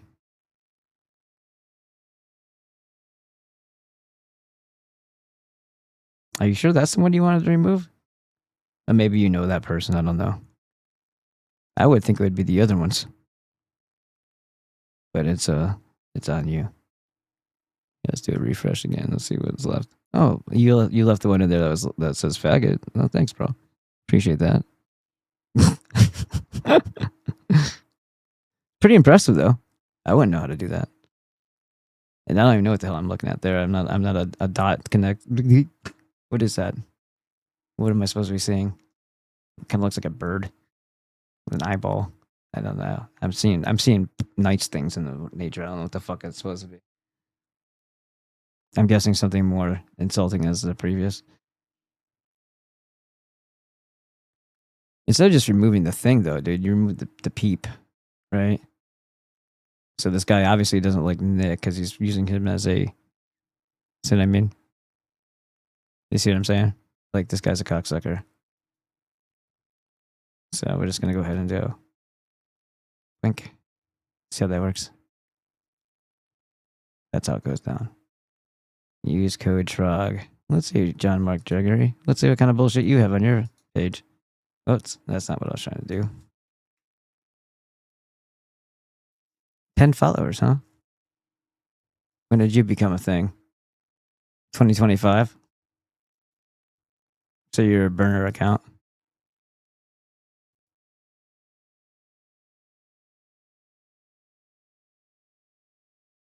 Why am I still seeing this? And there, I think we're clear now. It's all good, man. I don't even care. Like it's all good, man. They're showing who they are more than anything. They don't know that they're making themselves like. See, these people follow you so that every time you come on, they can try to be disruptive. Ninner hating class. Just started following. See, I get a bunch of these, and it's funny because they don't actually realize that even when they go around here to like downvote and dislike, it's still engagement. So they're actually helping the channel and the videos be seen more. So lay it on. It doesn't matter. It doesn't make any goddamn difference whatsoever. It's just like their lives. It doesn't make any damn difference whatsoever. All right. Let's continue on with this Chica. I gotta get up and do something. I'll be right back. Hopefully she doesn't stumble all over shit again. On the basis of safety, bit like they do, well, exactly like they do now, because that's what they're safe, and then they get all their funding. Well, this is how much funding he had, bearing in mind it was in 1801. He had £30,000. Now, in 1901, that's the equivalent of about 3 million. And I just had a quick thingy just to see what it was worth today. 372 million. If he had that funding today. Can you see?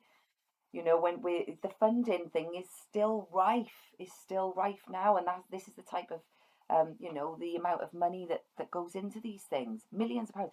Bill Gates funds lots of them millions of pounds because he wants them to obviously agree with him, because they do just agree with whoever's giving them the money. But this is exactly what was going on back then. That's the point I'm trying to make.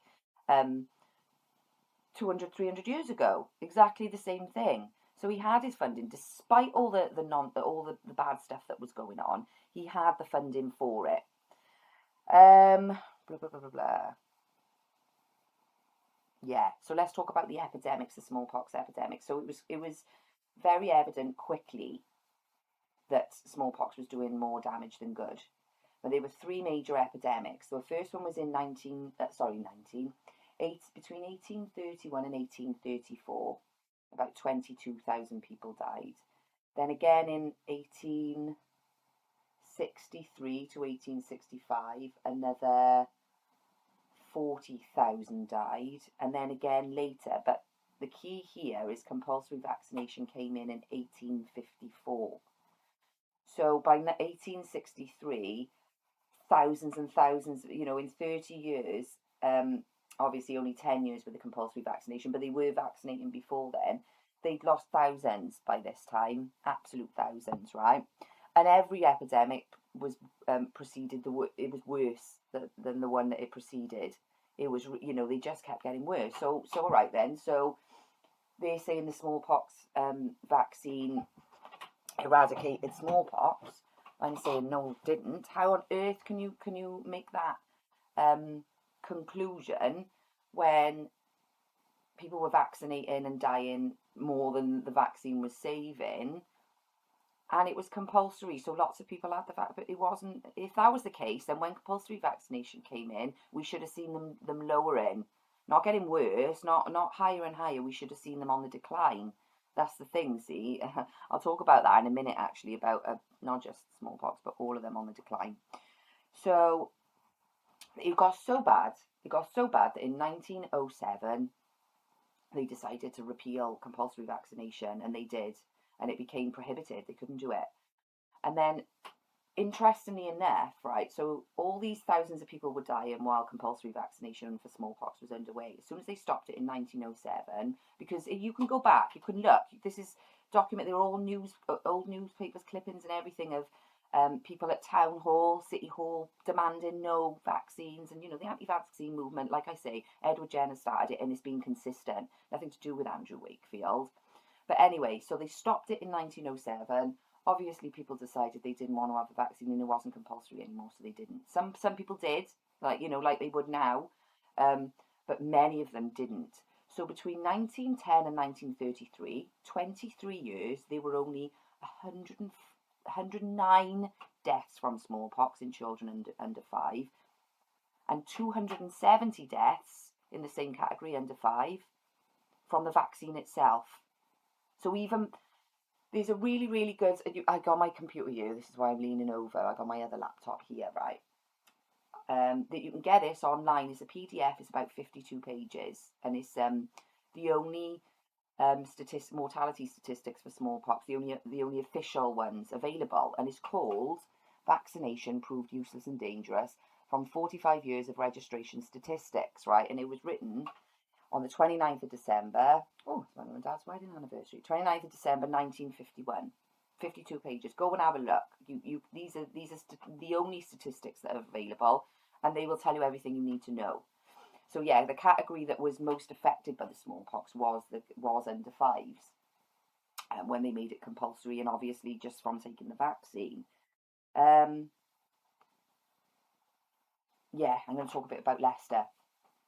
So at this point then we can say, and obviously you're only listening to me, I could be speaking a load of crap. Go on away and have a look, read this book, that smallpox got rid of the vaccine. It obviously didn't get rid of the vaccine. We know it didn't.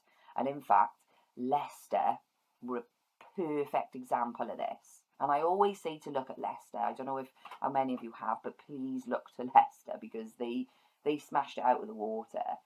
They stopped with their vaccine program because they could see what was going on, in that everybody was just getting ill and dying, and it wasn't saving anyone from anything. So, how many is that? 300,000 population in Leicester.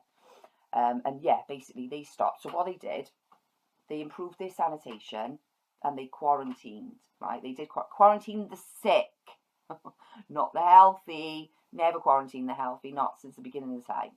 So they quarantined the sick and they improved their sanitation and their hygiene and everything else. And within 30 years, of abandoning compulsory vaccination, I think it just dropped exponentially, just at practically non-existent smallpox. Right, now bear in mind that all the other surrounding towns and cities were still at it, the compulsory vaccination, before it was stopped in 1907, and they were dropping like flies. Right? It doesn't. You don't have to be a scientist to see these things. You don't have to be a doctor. You don't have to be medically trained. You just have to be able to have an open mind and read the information that's there, that's available. Right? So Leicester proved itself anyway. So I've said about that. Yeah, I'm going to bring it a bit into today a little bit now, right? So, like I said last time with polio, and that the polio hasn't been eradicated by vaccines. It never has. It was being reclassified, so it's called aseptic spinal meningitis, and it's called Guillain-Barré syndrome, and it's called lupus, and it's called flu, and it's called, they just renamed. They've done exactly the same thing with the pox. So smallpox, although it was not a nice disease back then, we have to consider the conditions that we were living in today and now. By the way, smallpox wasn't eradicated. That was my point, sorry. It was reclassified as pustular eczema. So all the eczemas and the pox are the same as smallpox. The only reason now they're fine and you don't, they're actually a really good childhood dis-ease to have is because they build the immune system. The difference being, in 1791 and the 1800s, we were living in shit, squalor, very poor living conditions, very poor hygiene. Doctors didn't even wash their hands, poor sanitation. All of these things have an impact on, on your environment and therefore your terrain, whether you're at your toxicity inside caused by outside things. So, as soon as they started to clear up, and better sanitation, better hygiene, better nutrition, better living conditions. Exactly. Smallpox started to go on its own. Right. Exactly. And that's when they say, oh, look at what the vaccine did. Woohoo! It's all because of the vaccine. Oh, look at us. Mm-hmm. Same as And the AI fucking straight up lies about this and says, in cases like blah blah blah and other blah blah blah, that is what happened. Conditions improved, and vaccines were, selectively, claiming as being the reasoning, but other things had also improved in the environment for people who are not getting sick anymore. And then, but they're like, but that wasn't true with the smallpox with Jenner. I'm like, bullshit. Every other dis-ease that was around in those times, which was, by the way, very much less than we got now. Oh, by thousands. You guys understand that, first of all, like, after 2020 COVID bullshit, Google, which was already a tool of the Google Mint corporation, corporatocracy, they stopped.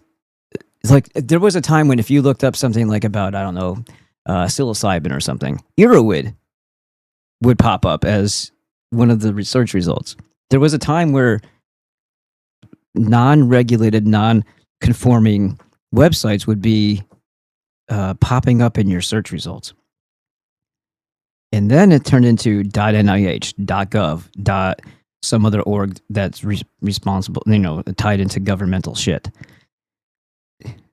And that would be all the answers. It didn't matter what it was about. It would still be a .gov, .org, .this, but it wasn't like a regular person's site with information on it. It was always something that was a controlling arm of government, quote unquote government. And that had already taken place. Now they're literally talking about Google getting rid of a search bar, and it's just going to be AI telling you what they want you to know. If Google's doing that, I would imagine conformity will arise in all the other search engines as well. Safari probably being the first one, because that's the Apple, right? The Apple control arm there. And Brave is tied in with Google, so that'll affect Brave. And what that will do for people searching for your small business website too will probably be pretty dramatic, as they try to choke everybody out and make you into dependent slaves, who need to do what they tell you if you want to live and you want to have food for your family. So yeah, this is where they're fast tracking us right now. But I think it's funny that people who pretend to be soldiers of the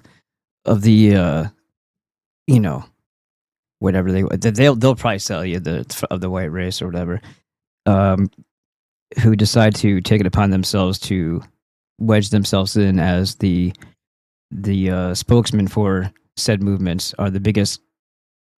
You saw in this, and I don't need to explain that any further. That's what they think is productive disruptors. They're not telling you anything. They're not saying you're wrong on this topic. They're not arguing anything that I'm saying. They're making false claims about the integrity of who I am and making a bunch of. I was married for like 2 months, long time ago, like in 2012.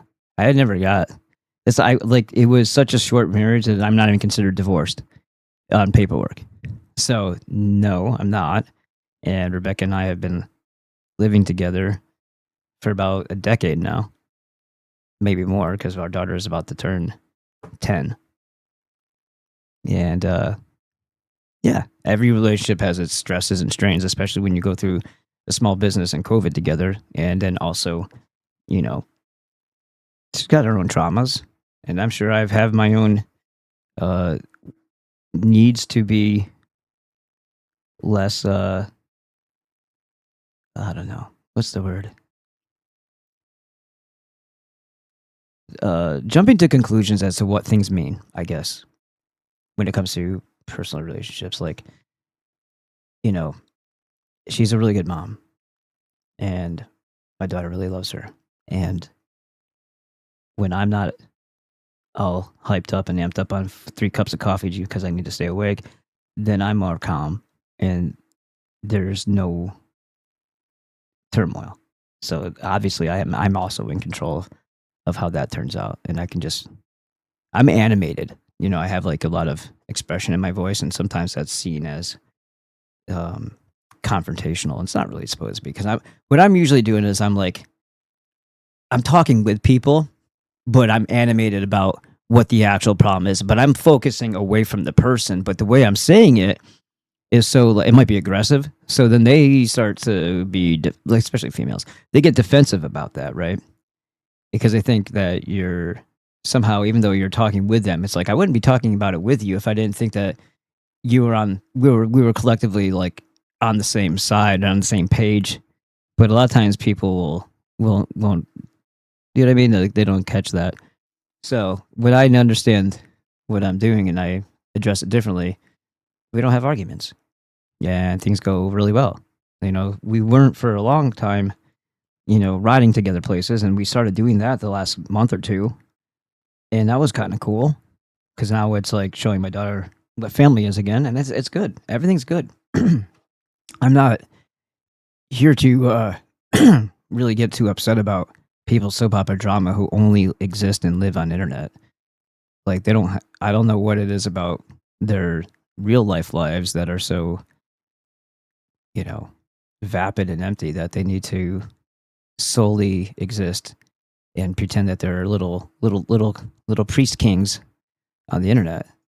If that's what they want to do, and that's the only place they go to get some sort of satisfaction out of life, and they want to call me names, you're not going to stop them anyway. What the hell is the difference of getting upset about it? And all this is documented as well. You can actually go and find the statistics. I've spoken to you about this before, in terms of what the medical literature receive, what you know is printed in the medical literature post. Oh, and in case you're wondering, I'm responding to my Russian Jew friend here. So fuck you, people. I love use this and that and the other thing. Like, yeah, I've been telling people for like the last 5 years that one of my very best friends is he doesn't follow the religion. He doesn't wear the funny hat. He doesn't have anything to do with that. He just says that like his family comes from Russia and that they, you know, he's he thinks he's a Jew, even though he's not in their cult. And I disagree with that.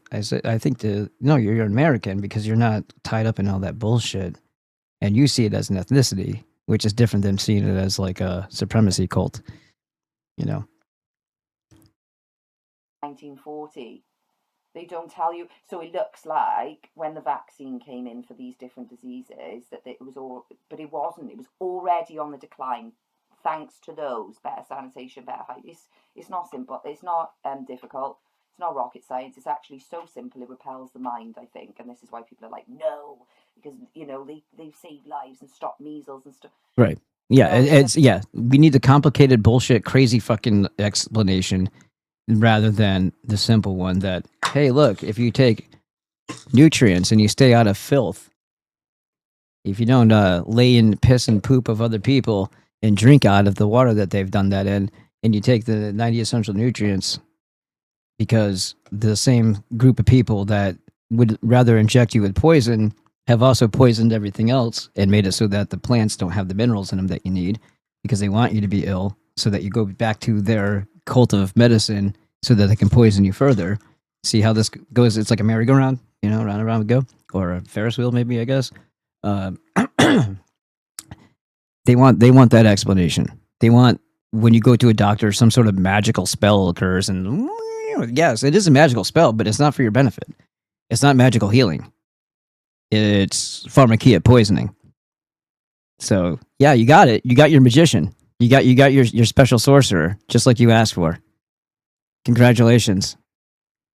And since we're on the topic, and I'm going to do it anyway, if you're writing in there, how would you say am I banned here? If you're typing it and it pops up, why would you ask that question?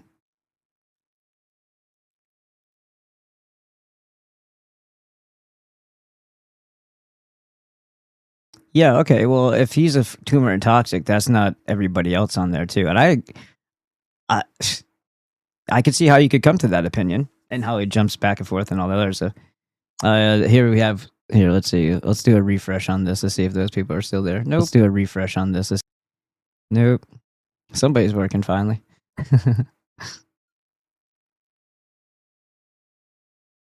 What is this? Okay, thank you. I've been here for a while. Oh, look, everybody, they're flooding me with downvotes. How cute. How cute.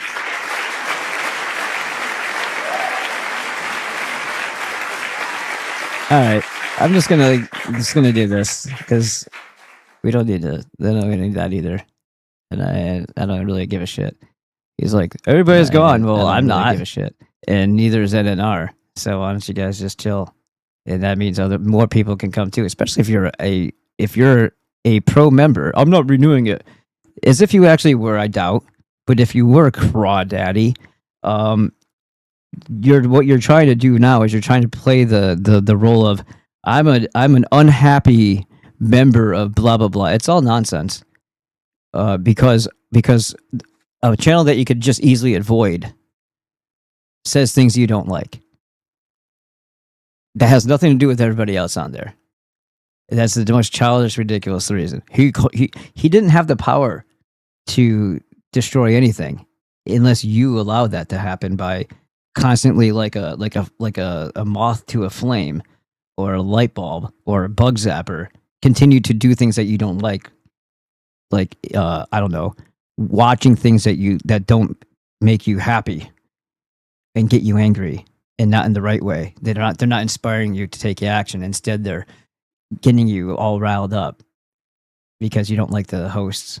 Whose fault is that? Don't watch that fucking channel.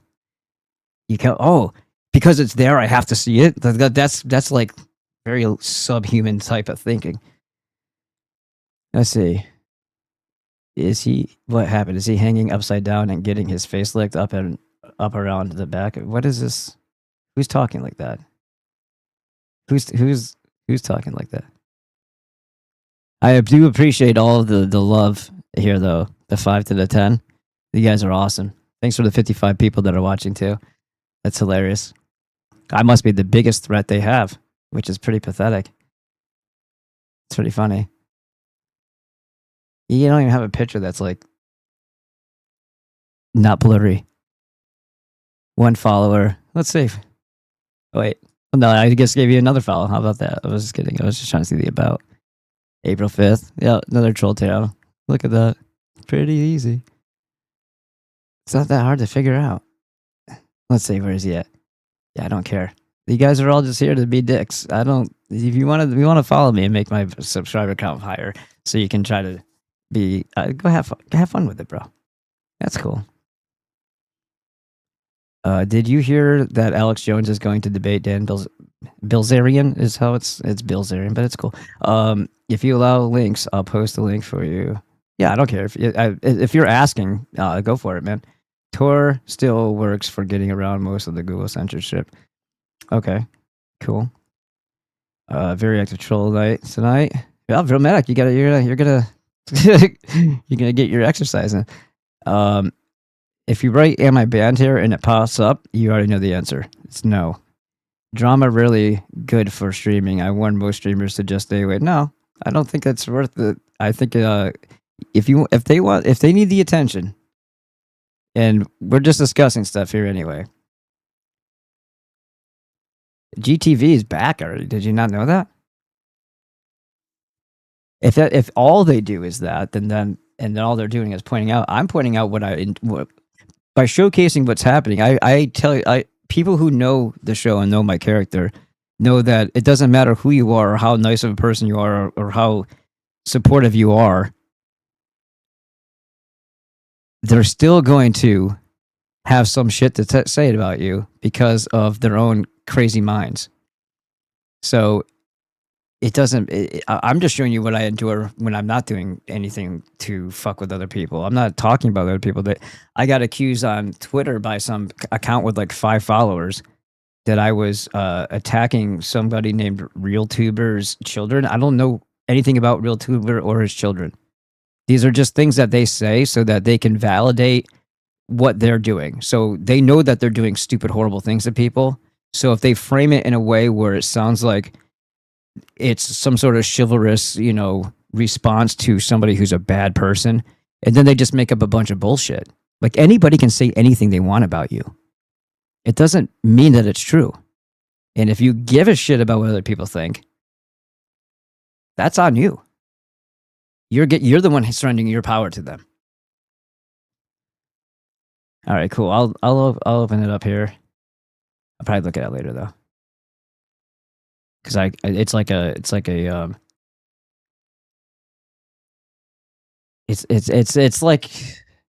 a bunch of frauds having a fake conversation together. Like I could care less about Alex, the Masonic fag opinion. I could care less about Nick, the homosexual piece of shit's opinion, who's also a communist. I could give a shit about Dan Bilzerian pretending to be different than them when he's not, and also promoting gambling, which is a Jewish thing. I don't care about any of those people because they're all fucking frauds. They're just different flavors of fraud. So it's like, it might be infotainment because that's about all they're good for. And that's why they have such a large audience, because they're not actually talking about anything that's meaningful. Good for them. FTJ is better than GTV will ever be. The anti-Christian crap destroying the site. HT lost the plot. But he wasn't supposed to be real anyway. I don't know if you noticed, he's back though. Like the channel, I looked for it like months ago and it wasn't around, and now it is. And now he's already out there on the lawns and yelling at Jewish lawyers about something or other, and just making scenes because that's what he does. Like you realize, like what he did with the pamphlets in Florida. Probably, I don't know if it was Miami or not, but I wouldn't be surprised because that's like Tel Aviv, America. That's when you had Ron DeSantis going to freaking Israel to sign away the First Amendment, which doesn't exist anyway. So it's all just ritual and all just symbolic. So it doesn't really make a difference.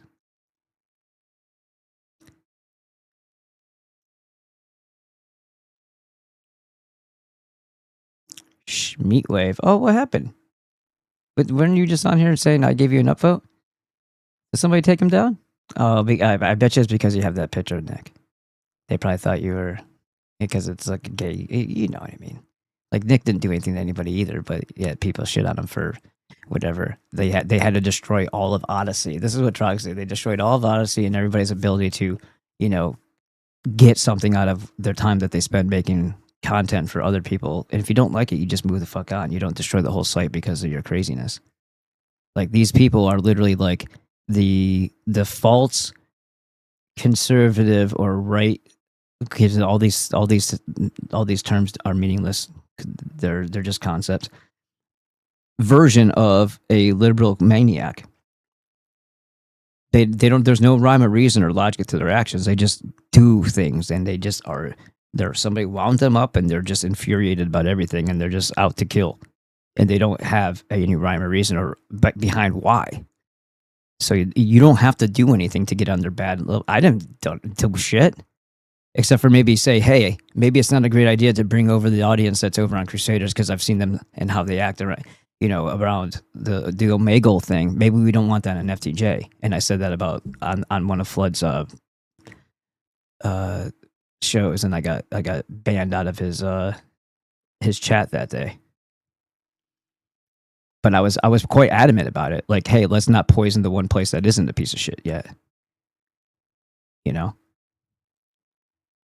Let's not bring their attention over to this site by having that particular guest, which was Paul, I guess, that day. And it's nothing even against Paul, but it's about the people that are attracted to his content.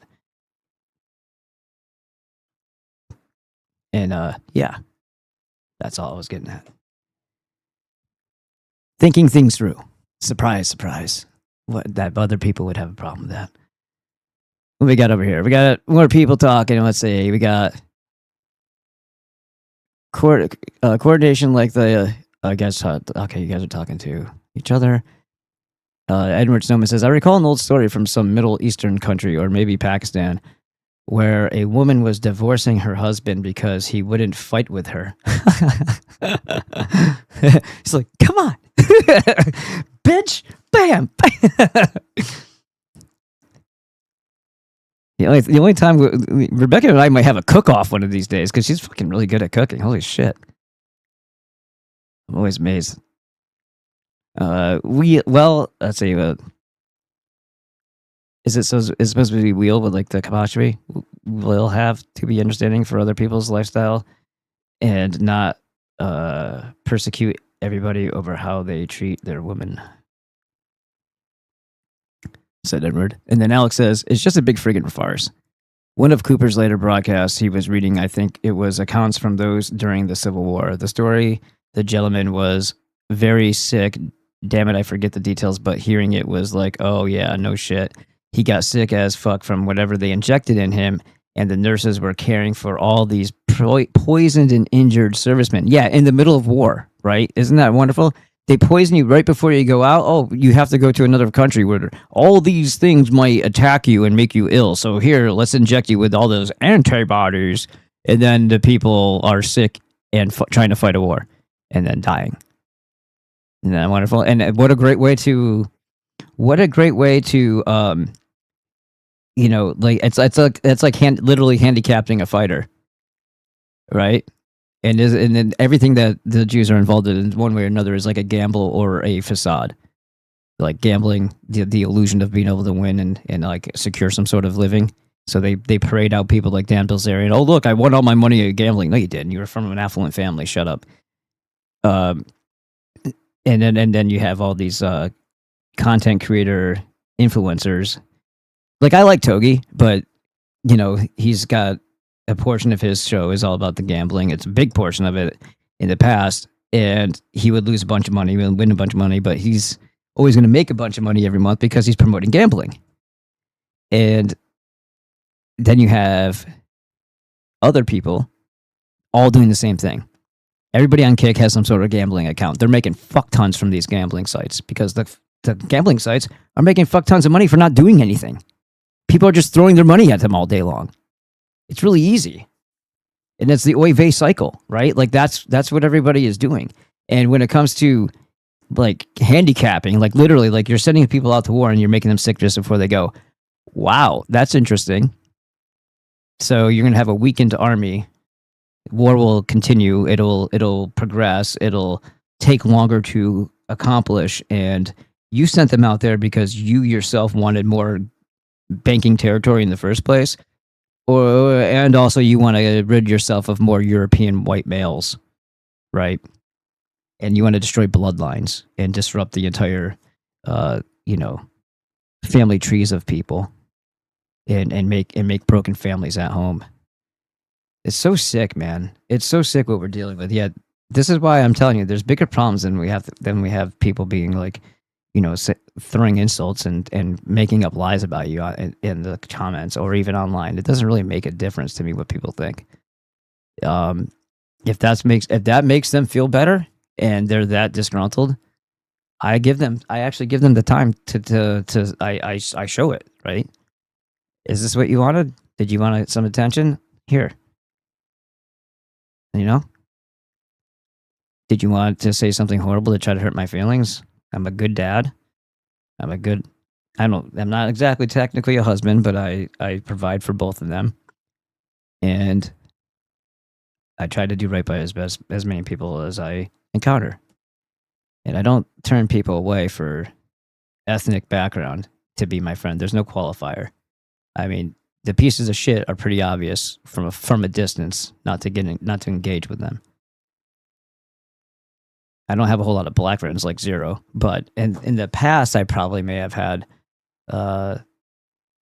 one or two. They might have been mixed.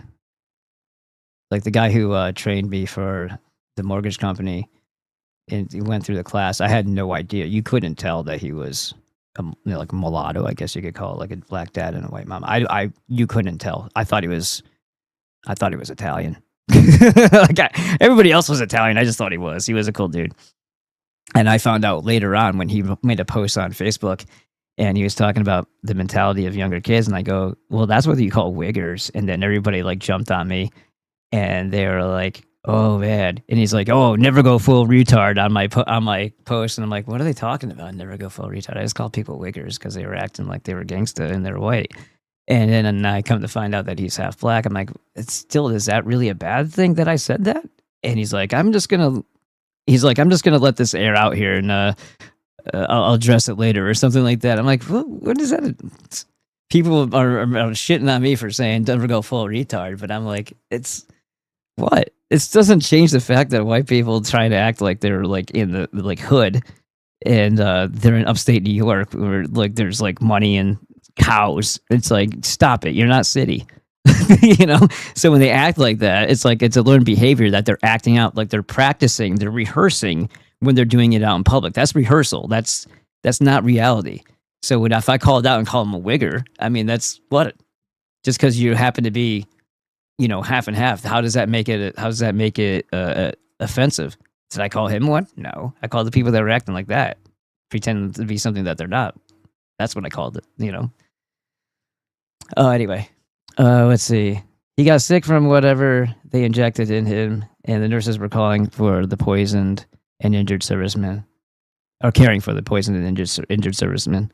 Knowing what it was and hearing it with that knowledge was just like, oh yeah, no shit, bro, you were poisoned. But those dots were nowhere near being connected. Even with Cooper's retelling of it, he failed to mention what it really was, despite his knowledge of what AIDS and vaccines were. Yeah, there's a lot of weirdness about that, right? It's like, it was always a fraud. It was always a way to kill people. It was always a way to make them ill. It was always made to even maybe make them sterile.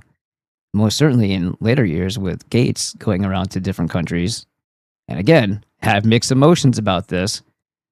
Is it a good or a bad thing to have less Pajites and sub-Saharans around there? But still, you don't tell them it's for good purposes. And this is just the magic Western medicine, and then harm them. It's not the right thing to do. It's still an evil act, regardless.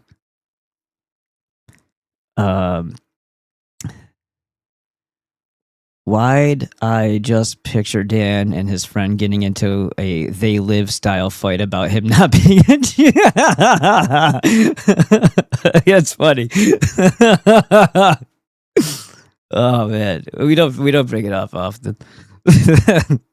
Except when at one time he wanted to make it clear, because I guess he probably saw something I did online. He was like, "Well, I am Jewish," and I'm like, and I was at his house at the time. I'm like, "Oh, okay." Thought you were Russian.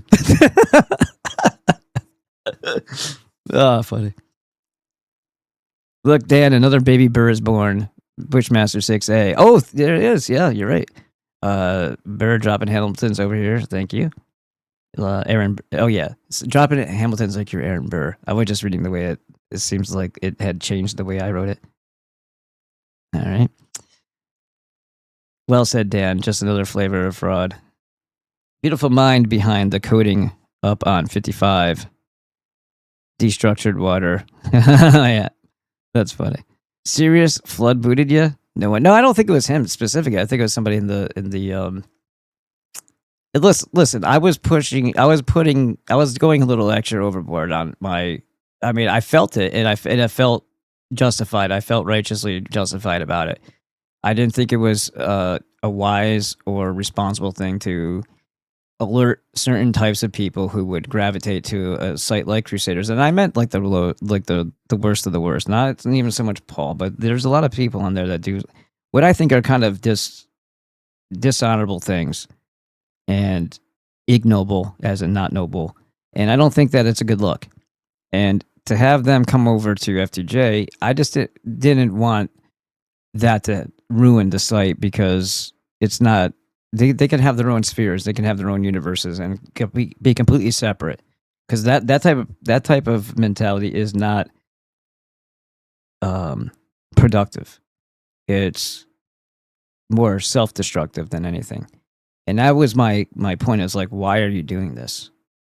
And at the time, I felt really animated and protective of what Dave had built for us here, that I made a pretty strong statement in this, and then other people were jumping in. I was like, well, you know what, Mr. Guy, the wolf is actually, because they had like a wolf for their symbol. I was just like, also, but just so you know, that's not really, that you can consider that Germanic, but there was a cult that was a child sacrificing cult where the wolf totem was involved in. I'm like, yeah, if you want to talk shit, then I'm gonna point at some things that I think are also oversights on your part.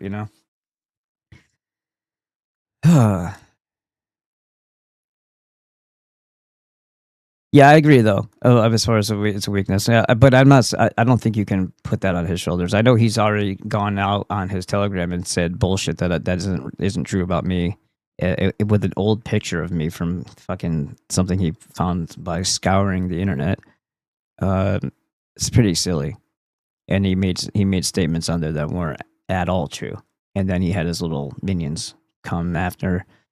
So it's like, whatever. And then here's the funny part, when Dave and whomever were in the I don't remember what it was it Les Bory? Whatever I was on recently, Flood was in the chat, and I was too, and I made myself known by typing in the chat. Flood didn't say a fucking word to me there. So it's like, either he's behaving because he knows it's what you should do, or he's maybe some of this is just people pretending to be like speaking on his behalf, but not what he's posting on Telegram. It's whatever. Shit talkers are shit talkers. If they actually wanted to do something, they would do it, and I would even hand them the gloves. Let's go for it. That's not saying that I'm going to win, but I'm not going to fucking. I'd rather be manning up and having it fucking settled than play this stupid game. Like, if you want to run your mouth, run it in front of me. Yeah,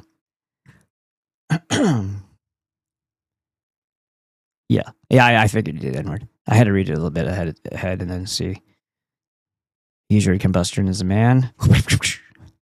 Ervat said facts. I skipped over one. It says, because gambling sites have mind manipulating tech operating to take your last penny. Not the first one. And this is funny too, right? Not the first one. Like, give them the incentive to keep going, right? It's speaking of algorithm, like, that's where it applies more. It's a mathematical equation, allegedly, that the same thing that they use for traffic lights to time those. You can aggregate those, or adjust them for gambling payouts. And the only thing that would be different is if it isn't smart enough to reset. Let's say there's not a camera in it or whatever, to not reset after a certain amount of plays have been done, and someone gets up, and then you sit down, and all of a sudden, boom, jackpot or close to. Oh, look at this is going to happen every time. It doesn't even if they do pay out at that point. Is that going to be a gambler for life because of that first big experience? They're always going to be thinking, "Oh, this is going to be easy. I can just do this." All right, it's all a scam. And if you get lucky, it's because you good. You got lucky. It's not a good way to live.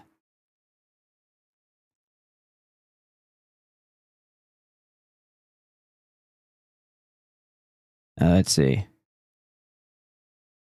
Yes, Alex is insane. What is all this? There's a lot of shit going on here. Oh, this is Alex Jones. No wonder. I'm like looking at mine, and then I look down. I'm like 2,600. That's a lot of trucks. And I'm like, oh, wait a minute, this is Alex Jones. I'm like, damn it! I was so close. Yeah. See, this is bullshit. No, it wasn't SPLC money. You douchebag. You fucking faggot. Nobody knows what the fuck they're even talking about. Thank you for the 21 downvotes. So it actually does help the site. Thank you, or the channel. It draws more people here.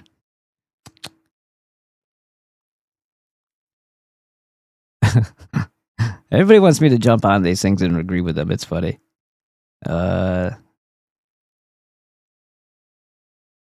Screaming at kids on OME is not a good look. That's what I was saying.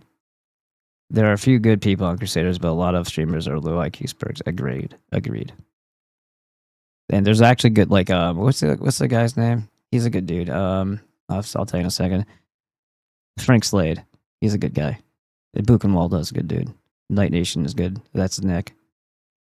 I don't know about Ricky. I've seen him pop up as is live now, but I don't know if I've ever even looked at his channel. I would say that this one is one of the bigger problems here.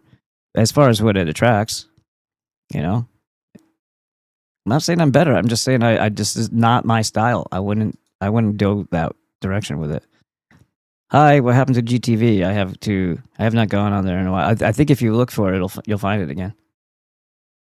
It was there. We're in the middle of a thing. I keep forgetting that we're talking about this thing, but the general thing. But let me just show you. Like I went looking for it the other day. Let's see. Is it all the way out? Let's see. It might not be that one. It might be GTV now or something like that. I don't. Hold on. I know it's there. Why they gotta be so difficult? I was actually on it, and I did the thing because I was like, fuck it. If the people are saying that, like, Hands of Truth doesn't know anything about me, and I know that these people are just full of shit because they're like, HT owns you. It's like, I don't think he even knows who I am, and I don't really care either. And then they're like, Flood owns you when I was on a StreamYard thing, and I'm the one who made it public how to get onto Beep on the stream. And they're acted like they accomplished something, like, haha, we tricked you, Trojan horse. I'm like, no, I literally made it public, and I expected this to happen. So they kept on popping in, I kept on dropping them and kicking them out, and then finally, and every one of them had Faggot Dan or Gay Boy or some shit like that, and then Flood owns you. And like, this people are not even coming from Flood, because at another time, they're like, Nick, you should hear what Nick is saying about you on his show. I'm like, I don't care. I don't care, and I don't believe it. Some people, yeah, probably. They're probably saying shit, but some people, it's like, you just want people to start infighting. And you're not going about it in a very intelligent way. Oh, come on. Just going Defense League. Is that what it's called? No, come on. Fucking A, dude. I was just there the other day.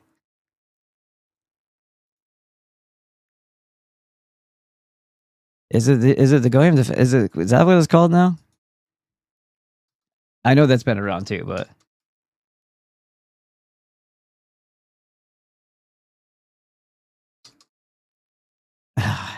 You're fucking pissing me off now. I don't know how I got on there. It could have even been from Twitter.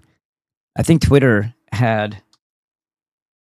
And I'll go on mine real quick, and then we'll get back into talk about the other thing. We're kind of a little bit all over the place today, but oh, look at that. Every time I pop up a clavicular thing, people are all over it. It's funny.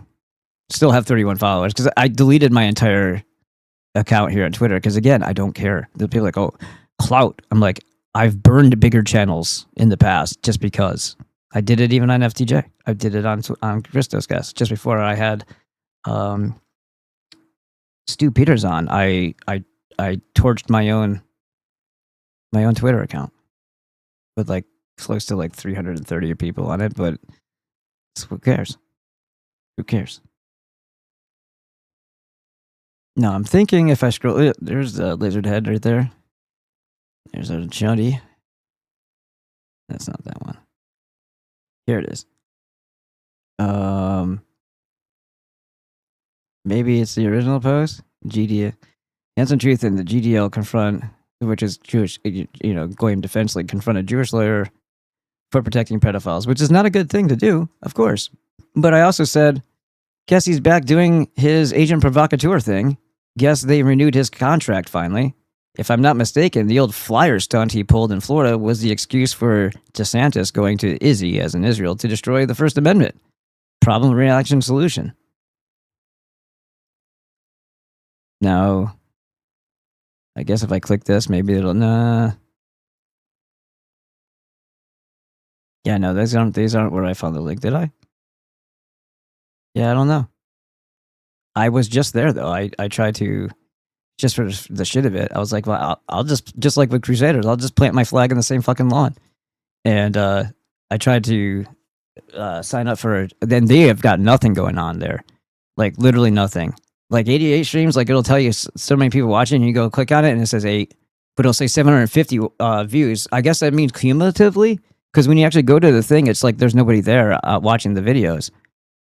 And if they aren't, look, if they're not, compromising people's IPs and stuff like that, then I've got no problem. Who cares what they do? That's, I'm just saying I would be cautious that it's not just your IPs and maybe it's your other, information that's being compromised, because it did actually happen. They were open to people who know how to look at stuff, and somebody that we know noticed it. And that's how I know. It's a first-hand account that the IPs were exposed for everybody. And from that, you can find out other details from people. And I would never try to do that to somebody. It's like I would never, even if I knew that I could see their stuff, I wouldn't purpose, like these guys don't care. They'll do it and try to screw people, but I'm not that type of guy. If I saw that, I'd be like, oh shit, let's tell them, So let's see.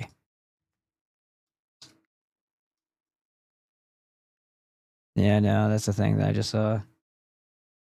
It's slightly different wording, but I don't know exactly what it is. It's not that.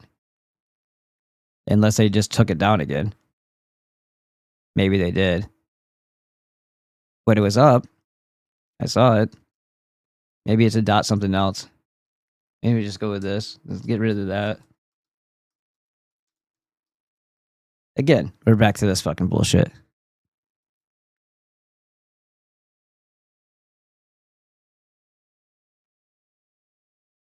That was 3 days ago? Yeah, no, it's down again.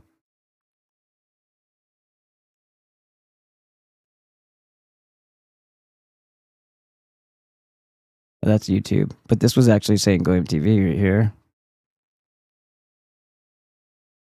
Yeah, no, I guess you're right. It's down again. Who knows? Who knows? Nothing of the sort. And that is that it is, I've spoken a lot on smallpox before, but I just thought now people's eyes are opening a bit more and minds are opening. It is best to go to the beginning, because at the end of the day, this whole vaccine... I hope Buck and Walden comes on. If you guys know that you can always call in, or you can always use the video.ninja. Just gotta kind of let me know somehow that I should look into video.ninja. But yeah, I think Buck and Waldo's actually done with his stream. It'd be cool to have him come on. Schedule we see today, 74 doses by age 6. 74 by age 6. Hold on. See what you guys do?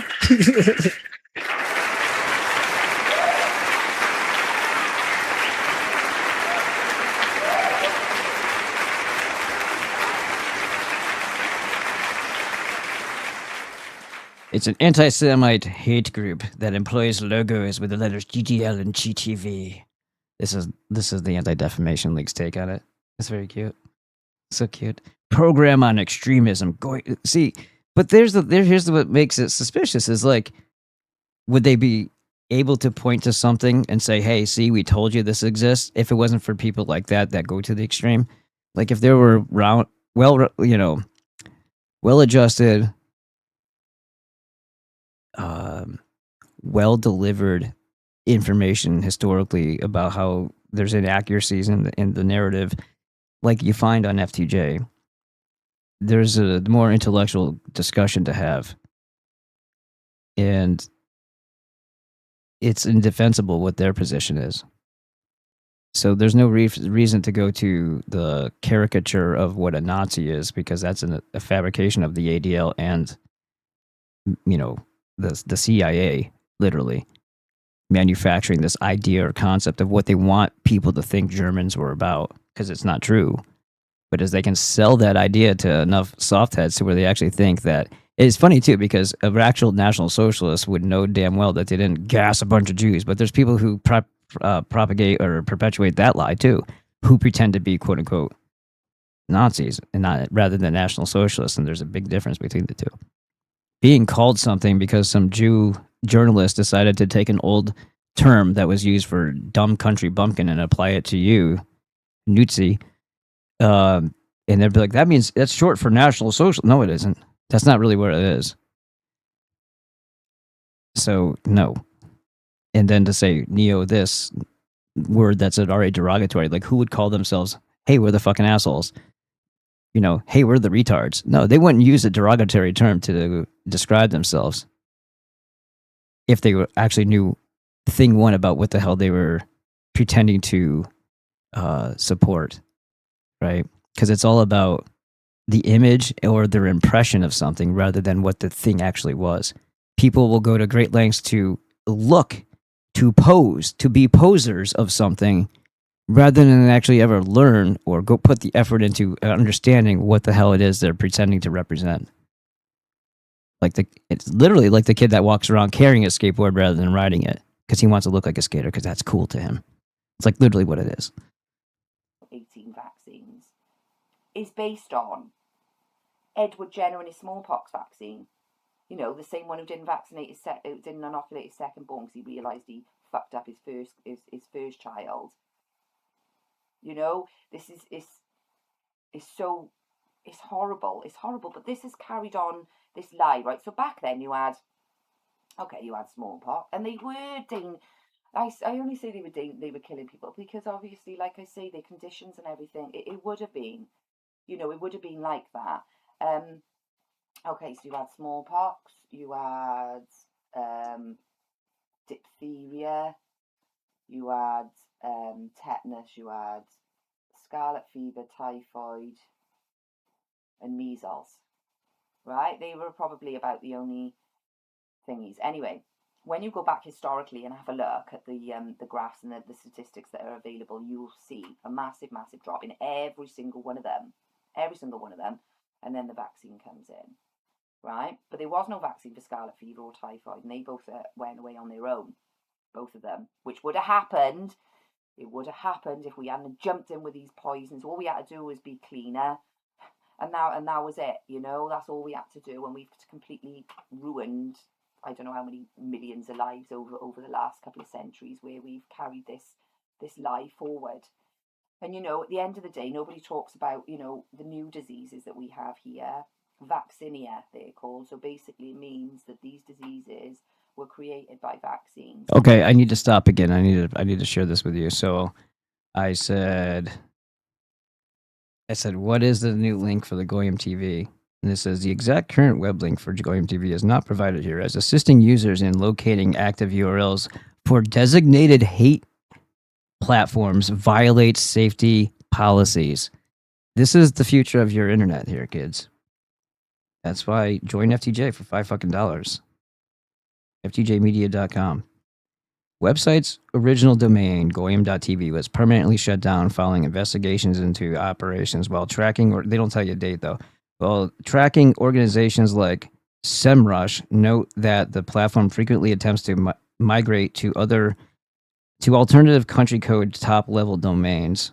What the fuck? That's they make that sound more complicated than this. To evade bans, tech infrastructure companies. Yeah, the attack on free speech. You're absolutely right. You called it. You say it as if they're the criminals for trying to adapt and remain in the face of what we should never have in this country, which is no calling people to do. You shouldn't have a whole group of people online or anywhere else congregating to discuss how they want to, or trying to get support into beating up or killing their neighbor because a weed whacker issue or something like that. Like that isn't something that should be that's not that's plotting, right? That goes beyond free speech. And also understand that free speech is something that you are also buying in this world, right? If the OEVs own the media and the media platforms, then you have to host your own CDN, you have to host your own all that shit in order to have free speech. Because if they don't like it and they just so happen to own all things, then they're going to shut it down anyway. Amazon, AWS is going to shut it down. Whatever is going to shut it down. They'll have their network of people launch a complaint so it looks like it's coming from outside, and then they'll shut it down. So you have to pay for your free speech. And also when you're on somebody else's platform, let's say, and all you're doing is being disruptive, rude, and it's like the same thing as being in somebody else's house and being belligerent as well. Like you're a guest there. You don't have, if you don't know how to mind your manners, get the fuck out. This is different than going TV. Like if they want to go to an extreme, that's their prerogative to have that approach, right? And I'm not saying everybody does that at all times, but the level-headedness, I think, is absent in a lot of things. It's a lot of theatrics. It's a lot of hoopla, but it doesn't teach a lot. It teaches you how to utilize your aggression and your unsatisfied lot in life as an excuse to act like an asshole. And I don't think I think that only supports the position of the Jew and makes you look bad in public. And I think that's why I find it to be suspicious. Because rather than trying to educate our people and to understand things better, they go that route. And yeah, that will catch more flies because you can get more flies with shit than you even do with honey, right? And if the majority of people aren't there very deep thinkers, but you can make their anger and their aggression and their energy focus in a certain way, how is that not leading them astray? Right? Because they could have been more constructive and had an actual argument, which the other side we know is unable to defend. No matter how many lies they have, the fact that they're lies is the point. They can't back it up with anything solid. So when you just behave and act like the caricature that they want you to, you're just feeding them validation in all their claims. And that's where the mistake is made. But where it says, for further details regarding the ongoing domain seizures and structural disruptions of the Goyim Defense League, you can read the investigative reports provided by the B'nai B'rith, dude. The fucking Freemasons, the Jewish Freemasons, and the Anti-Defamation League. Is that where I want to go to hear about the truth of the world? Are you fucking kidding me? Nothing about the search sites have anything to do with the actual Goyim TV site. So for all I know, it's the actual... It could even just be Chrome that's not letting you see it. I don't know, maybe I'll try that. Let's see if I have got something else here. What is it called? Snaps? What was the thing from Reddit? It was like... It's not gonna let me do it like that, huh? No.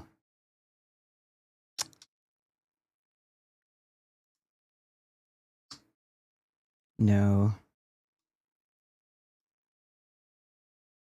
Start page, private search engines. Let's see. It's still in the Chrome browser though, so who knows?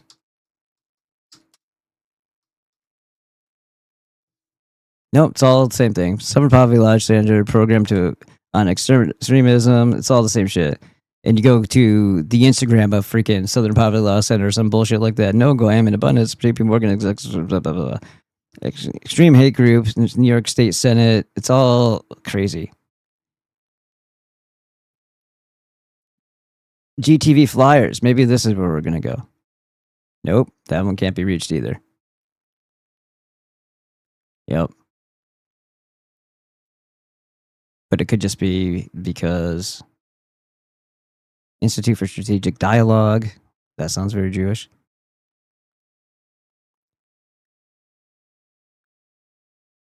How long ago was this one? August 20th, 2020. Who cares? Let's give you something more real, more up to date. Selling hate, right? The Jews want you dead, and they tell you over and over again, but the people who are responding to it, even if they're misguided, they're the ones spreading hate, right? Like, honestly, like at the end of the day, if it didn't make us look bad, but we still got rid of the parasite and it was based on the rhetoric of people like the ones that you find on Going TV, it would still be a net positive for the rest of the world, like all the other people, right? I just don't like when they're yelling at little children, and this is another thing that HT has done, is calling a child, basically a mistake because the mother and the father, is it the child's fault, the innocent child's fault, the little girl's fault? Like this strikes a nerve with me being a dad. If someone was talking and trying to make my daughter feel bad about her existence, she's not a mixed baby or child, but I'm just saying, if I was in that position, this is what empathy is called. You put yourself in other people's positions. HT wouldn't have walked away that day. He would have been thrown over the fucking side of that overpass or wherever the fuck they were. And then I would have found I would have driven around so I could drive over him a couple times back and forth. Like that's the response of a dad. You understand? You don't traumatize a child because you have an issue with what the mother's choice was. Okay? Or what the father's choice was if it was a black woman. Whatever. The child is separate from your issue with them. And if you actually care that much about that, like, dude, you can't change how other people are going to operate. You just can educate the newer ones to make them better. You know? So work on being kinder to the youth so that they don't grow into pieces of shit. If you really want to change something, do that. You know, that makes you have to, bring yourself to accountability as well. And you have to have a better composure and be the best version of yourself so that you can give provide a good impression and a good example for a younger person with an impressionable mind. So that's why people don't go that route, because it's harder. It's harder for them. And it's too much effort. They'd rather be low level and they'd rather be confrontational. But if you actually wanted to make a difference, you would do it differently. And that is obvious to me. I don't know why that's not obvious to others.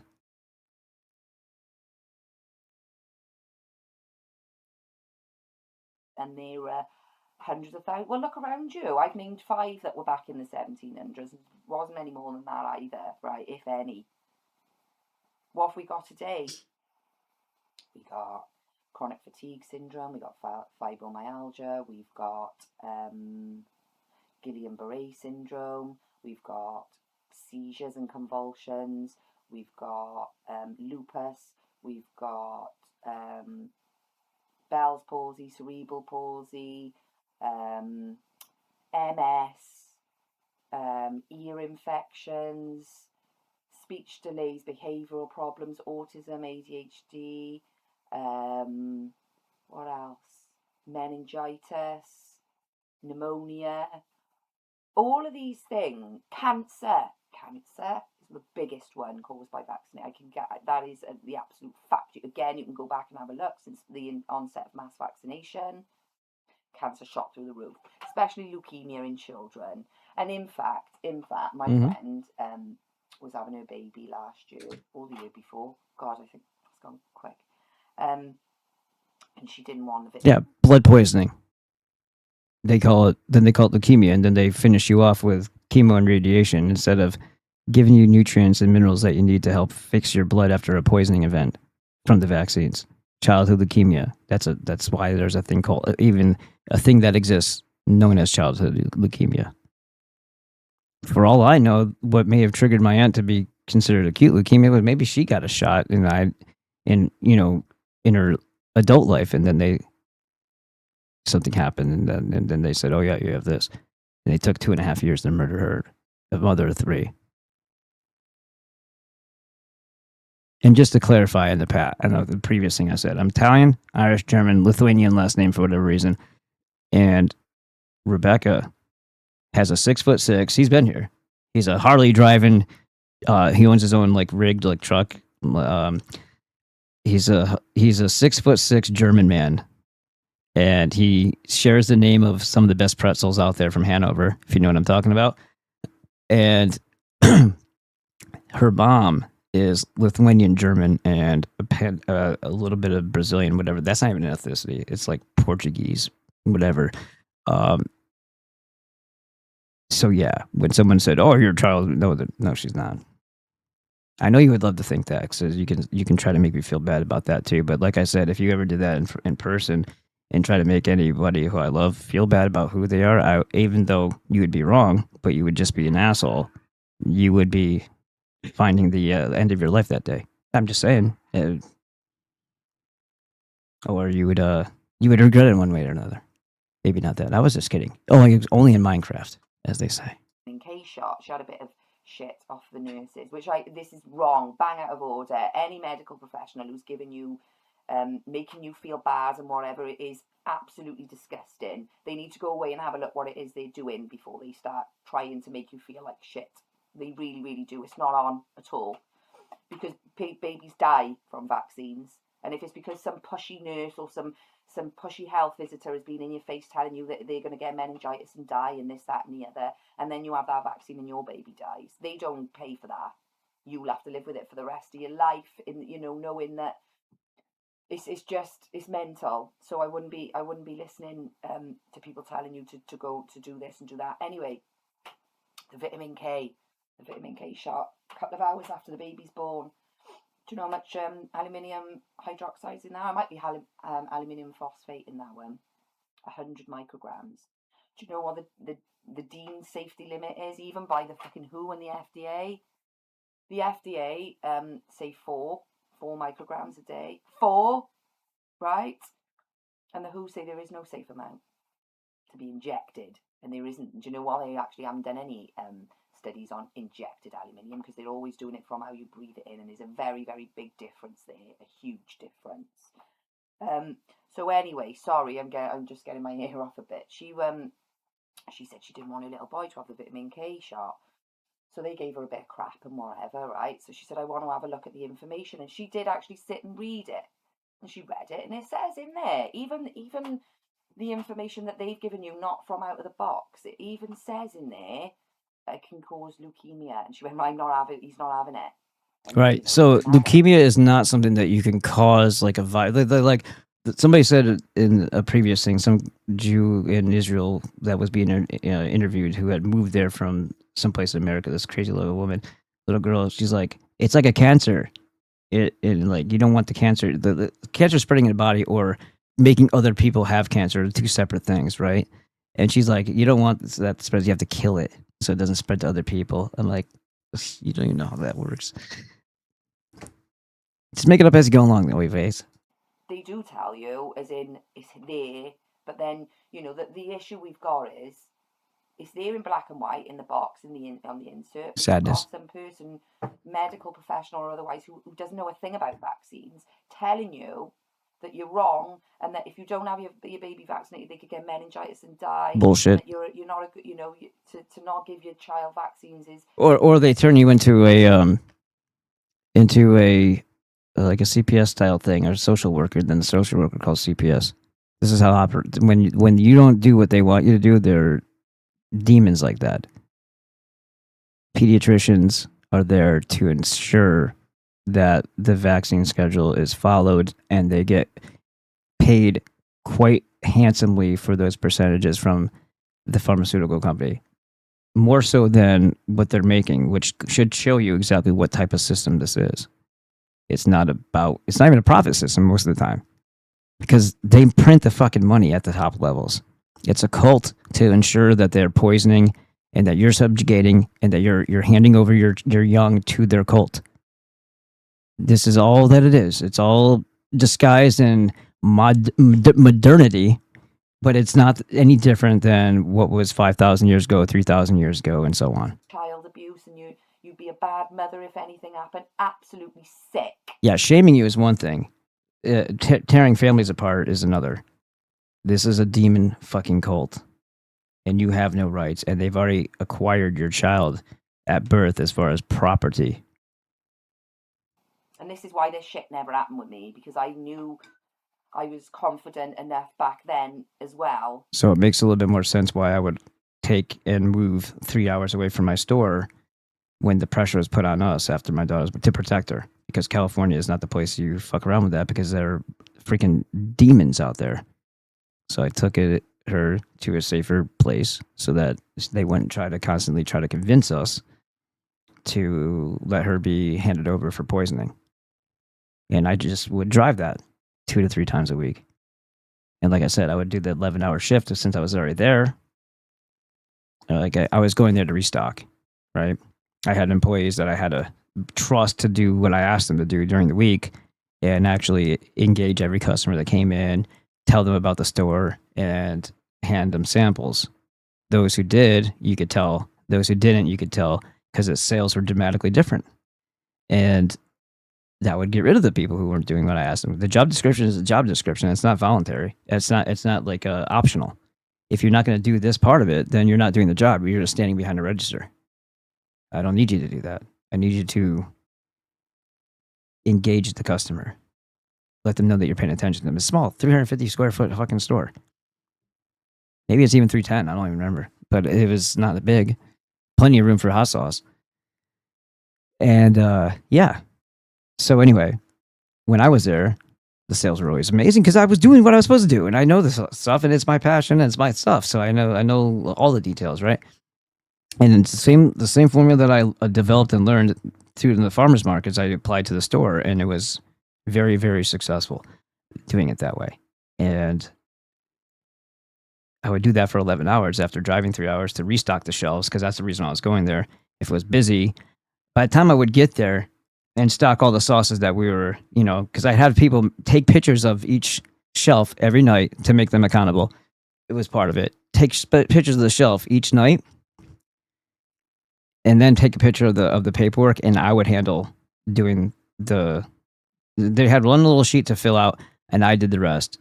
But I didn't want them counting up shit and, thinking, oh, this guy, none of that shit. Just do this one part. You don't need to do this other thing. I will handle that. And then they had their deposit slip, and they had the pictures that they had to send me via phone. That way I could see what's missing and what's not, instead of having them tell me what they thought was low. I don't want to hear their summation or their I don't want their impression of what needs to be done and what needs to be prioritized. I want to see it myself and be able to act. So when I would do that, and I would make extra sauce and I would bring it up, by the time I got there, it would be another empty hole, because another sauce that I didn't make, because at the time they weren't low, it would already be gone by the time I get there. It was just like that. That's how busy the store used to be. So like the avocado would be all gone, but I just made a bunch of when pigs fly to fill up that, or lipper snapper would be gone, and I just made a bunch of that. And the Humzinger, so much of the sauce I would come up with. I probably made 60 cases a week and brought them up in separate. And that was my life. I would come home, make the sauce, drive fucking 3.5 hours, usually 3, but I mean, if you're taking your time, whatever, work 11-hour shift, close up, grab the safes, open up the safe and grab the days that I wasn't there and collect all that. And then drive another 3 hours home, sometimes pull over in a rest stop because it was an exhausting 18-hour day already. And then go home and start getting ready to go to the facility and start all over again. So that was the life. That was what I was doing. So I got a little burned out on that. So, but it was the way, Anyhow. to say it. And, I haven't been anywhere near great. And if I was closer, I could have basically had 0 employees, except for times I needed off to make sauce. And I gave that up and it costs us a lot of money for overhead for people who aren't going to have the same heart that you will for your own business. So you're going to get less production out of them and less return on them. And you also have to pay them for that, subpar service. But it allows you to be with your family in a place where the pediatrician or any other piece of shit isn't going to try to stick their nose into your life and fuck up your family or tear them apart or do it. Because once they stick the dogs on you, it's it. And we didn't have family there.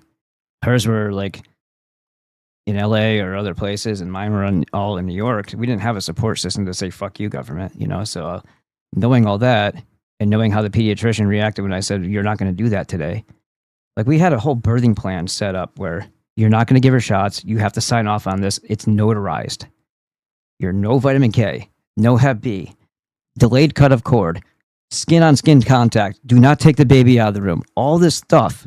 Don't put the bullshit in the eyes that traumatizes and burns them and whatever fucking chemical that is. None of this shit. Not ever out of our sight. Never. And then the pediatrician that showed up in the next room that we were moved to with the stupid little buttons on his hat. He was a Jew. I didn't think about it in those terms before. And he was playing the nice guy. And, at that time, he didn't press anything. And obviously, that was the wrong time to do it anyway. But then when we had our 2-month wellness check, which is a demonic thing, they weighed my daughter like she was deli meat. I'm surprised they didn't wrap her up in brown paper and put a string around her and write some numbers on it like they do it at the old deli in the Italian neighborhood. And, then they said, oh, you know what time it is? I go, I know what time it isn't. I was like, why would you think we would go through the whole process of not allowing you and having it notarized, not having the hospital have the right, or they would be sued into poverty to try to harm our daughter in any way that we don't want them to handle her? No. And he's like, well, that just means when she starts school, she's going to have a bunch at a time. I go, then we'll fucking homeschool. And his face lit up like a demon. And that was playing in my head. I had to leave the room. Rebecca was there. I trusted her to maintain. And I went to use the restroom just to kind of not go ballistic on this demon that's threatening my daughter. And when I came back and we ended up leaving, I'm like, this is not gonna, we're not doing this every time they say we have another wellness check to go to. They can tell you you're unfit. Like in California, if they don't like what you're doing, if you're not complying, if you're not obedient and you're not, passively asleep, they'll start to get aggressive.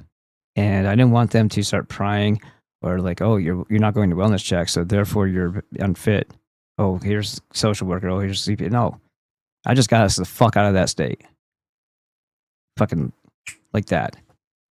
It took a little time. I started looking at the place, started looking at Arizona, started looking into their policies, and I was like, let's go. We're going. We've been through a lot together, Rebecca and I. We can have our arguments, but we are solid when it comes to our daughter. And we would never weaken what our daughter has as far as support group for anything. So you guys can say whatever the hell you feel like saying. This is an aside from what I'm just mentioning here. But it's not going to hurt my feelings because I lived the reality.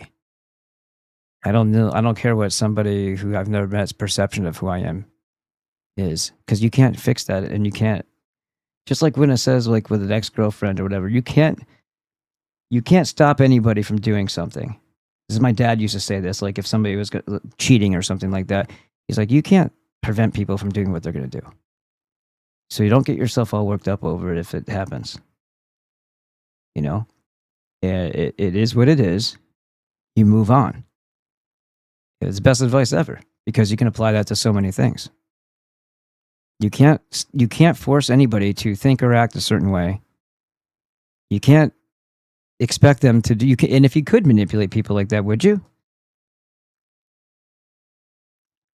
So Things are going to happen. Waves of people will take interest in a negative way, and then they'll get bored when they don't get the satisfaction that they want, and then they'll leave.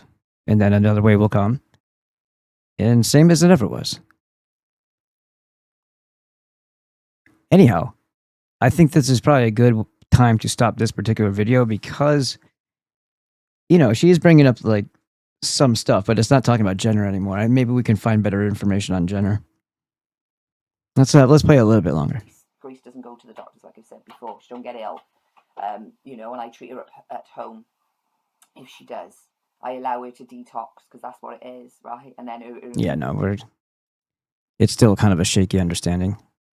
Let's get to something better here. My daughter's home. I'm gonna go say hi. What we weren't taught about the plague. This will make some person who's like said she's hot, happy. She's married, guys, just so you know. It's Dr. Sam Bailey. Mark is her husband. You're gonna have to fist fight him. He's kind of skinny. Maybe he'll win. It doesn't have anything to do with that though. As long as if the guy can fight, he can fight. You know what I mean?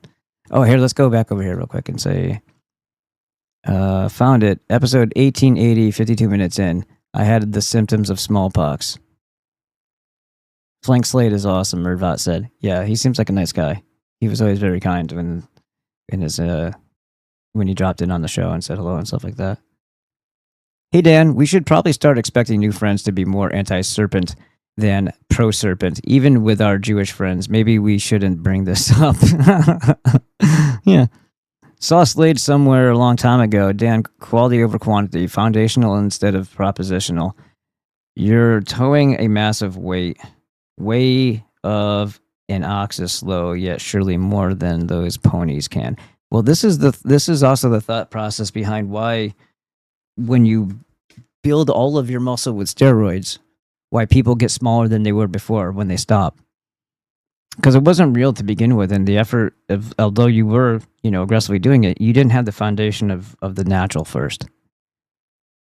And that's not to say that when people stop, even when they did build up for a long time, training natural, that they didn't also lose more than they started off with when they started doing steroids.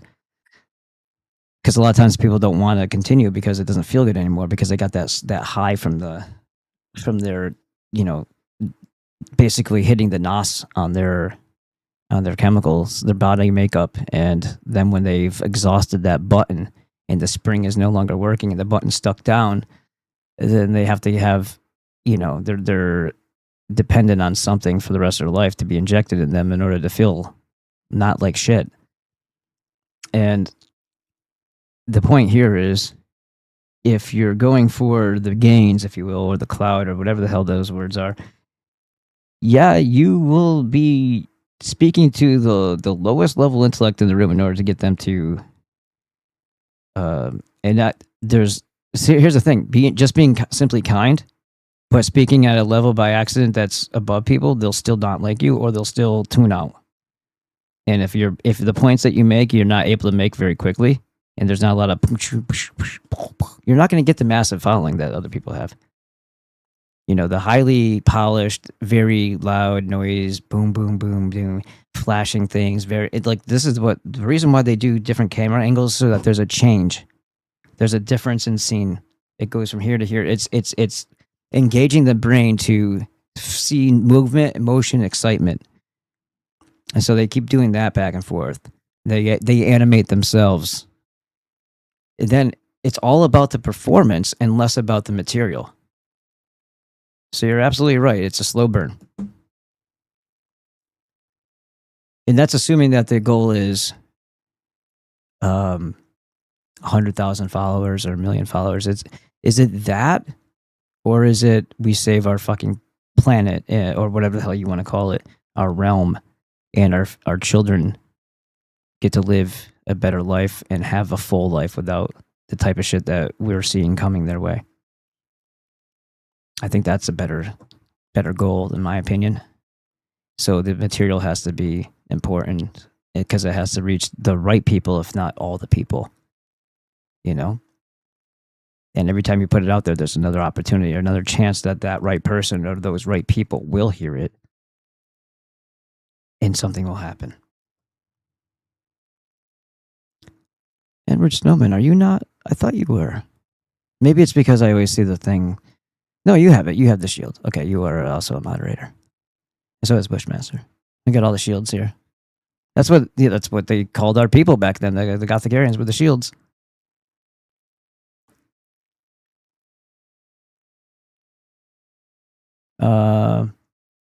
Episode 1324 on there. Oh, okay. So this is it. All right. So here,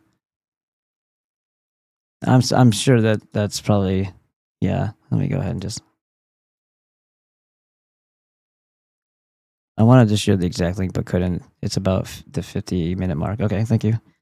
There's a line that astute, erudite folk teach their children. You would be wise not to speak of the poisonings, practices of those that worship the lesser god. Can't go into details or drop names on them. If I've ever heard one, I've seen that look 100 times. Nice and cryptic, Christopher Lee Stetler. But I hear you, man. Alex. Oh, there's Bushmaster. Gotta hate Vaxxers. Fucking hate them all. That's exactly the Bushmaster. And so Christopher Lee Stellar. Northern Minnesota were quite the testing grounds for leukemia. The folks that lived in the old mining homes after shutdown suffered at an alarming rate. Some aware folk up there called them Deathvilles. Kind of reminds me of, well, especially if there's a pension involved, you got to kill off the workers, right?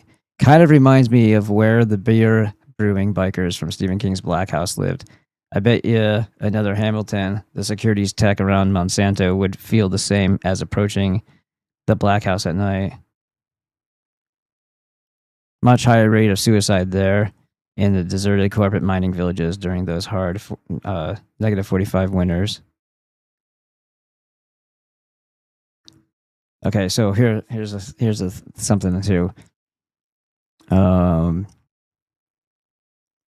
I'm thinking Rebecca made something, and somebody else said something too. I think it was Christopher Lee Stetler, perhaps, or maybe it was Edward Snowman. But I think you guys, one of you guys struck this really right on the mark. Hold on a second.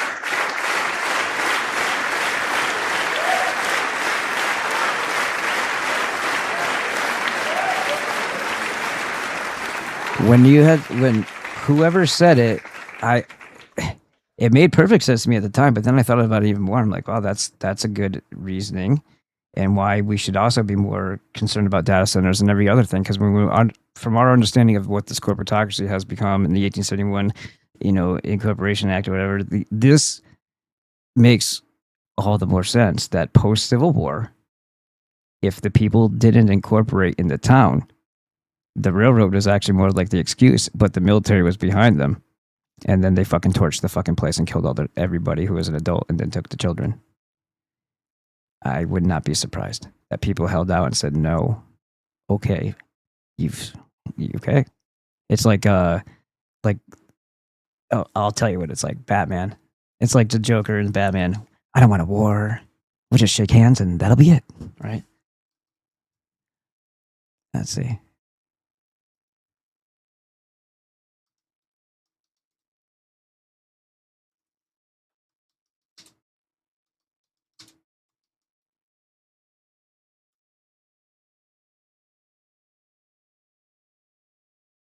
That's it.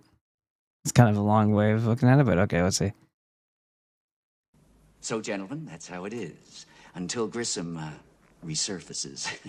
I'm the acting president, and I say, starting with this anniversary festival, we run the city in... They got the OAV over there, who's what's he standing in for?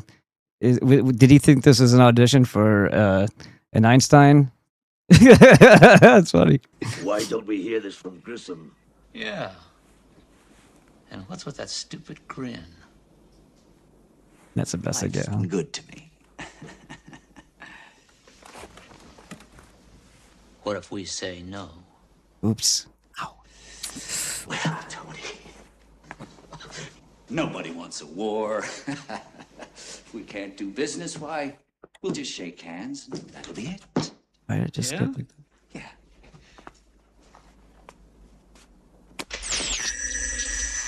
There you go. Woo. live one here.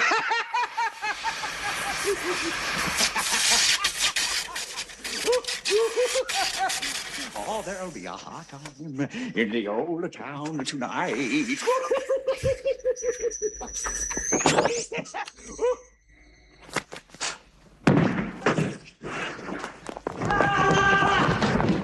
And there's the military.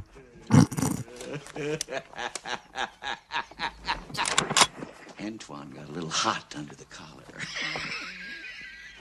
You're crazy. Haven't you ever heard of the healing power of laughter?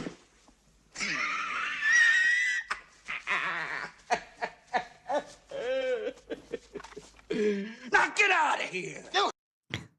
There you go. Could have been something like that, but with the full support of the Incorporated Jewish America. You know, who knows? Bushmaster says any law enforcement officer that hasn't tried, found guilty, and hung a pediatrician or kid jabber nurse from a bridge or overpass is the sheriff of less than the square root of jack shit, in my opinion. I agree. Law enforcement does not do their job in protecting the most vulnerable. Fact. Actually, I don't think that's what they do. I think they're policy enforcers for the municipal corporation, and they're not taught what the constitutional law is, any of the titles, any of that stuff, because that's the old system. That's the replaced system. It's no longer valid, and they don't want them to act according to that. They want to just steamroll you, and they get activated the moment somebody else makes a complaint. It doesn't matter if you're guilty of it or not. You're going in. You're going in. Somebody made a complaint that activated them. They don't want to hear anything else. They've been let loose. They're the dogs, and they're going to bite. That's it. Thank you for the great content, says Christopher Lee Stetler. Thank you, sir. Again, all you guys, I appreciate it a lot. And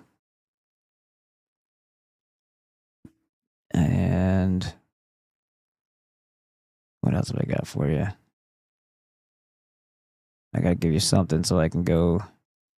So yeah, we talked about this earlier. There is the rest, all the way up to 9, seemingly out of order, but it's there for my Bredion channel for Europa that I covered. So it's like me, the series plus commentary, but this is all the stuff that was deleted off of Rumble.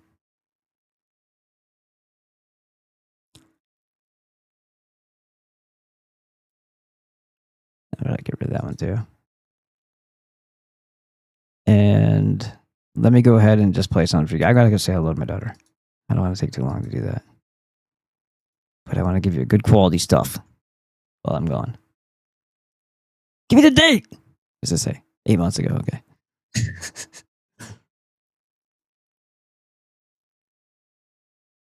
Coming out, no virus. I think I can delete this one because it just irritates me to look at.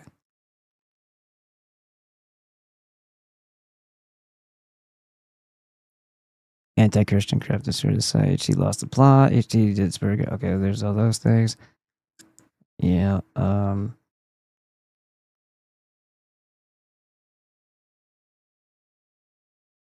Okay. That's funny. You really don't like that laugh track.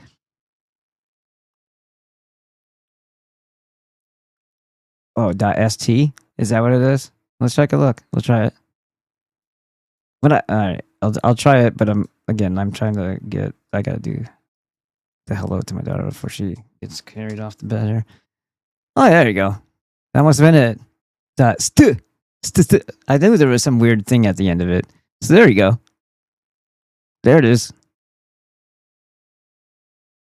I actually tried that, but they didn't send me the email to verify my email. But if you go to, let's see, where is it? Is it this one? Yeah, it's all him pretty much. But there was live. Oh, maybe it was live. Is there a live button? There was a live button or something. I was looking at. Oh no, I'm confusing the two. I'm confusing the way 88 streams is set up with this one. So I'm wrong. I looked at the 88 streams the other day. So is it just all him now? Him? I wonder if people will finally realize that he actually wasn't acting when he was pretending he was to be gay in court and all that stuff. That wasn't an act, kids. All right. I gotta find something. Yeah, that's not exciting me. Well, let's see if we can find some more of the 1871 stuff. All right, hold on.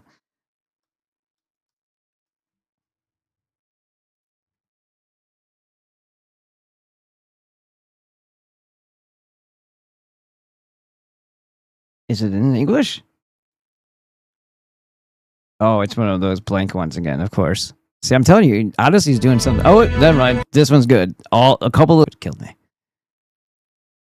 Okay. Let's try. Let's see what he's got up. What he's up to. Does he keep this thing up to date?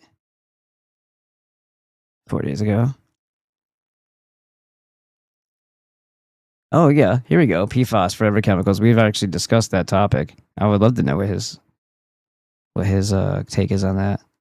So the reason why so we have Dr. Monzo and Dr. Glidden, and I think I've made it very clear that these people are the freaking people that you want to listen. You know, this is the go-to for the core of the information. They don't own it, but it's the reality of the matter.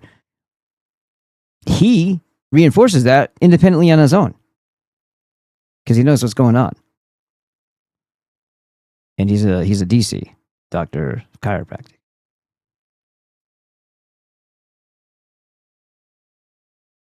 Welcome to Truth Tuesday, and the truth will set you free.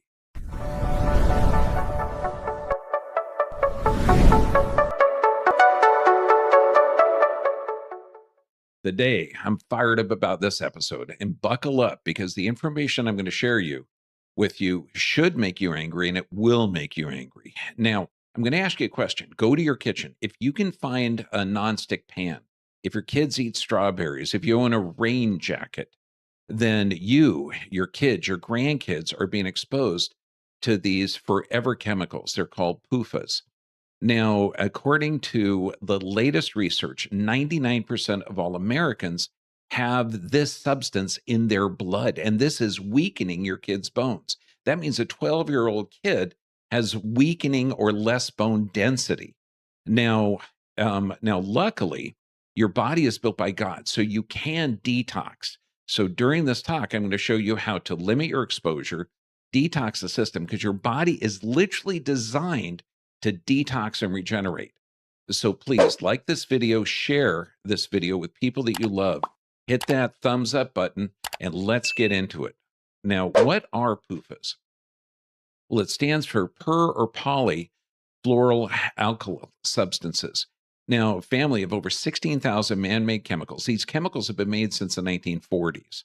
Now, they're designed to make things waterproof, stain-proof, grease-proof, heat resistance. They're found in nonstick pans, raincoats, food wrappers, cosmetics, firefighting foam.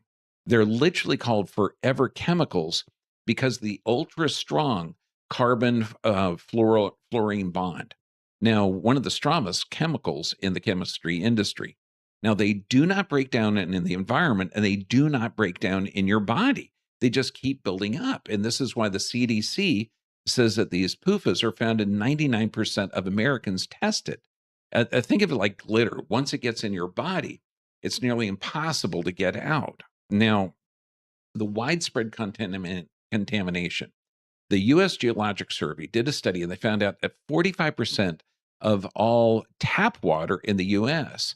contains this contamination. Now, this is both public water systems, private wells are affected, or urban and rural areas alike. There's higher concentrations around industrial areas and around military bases.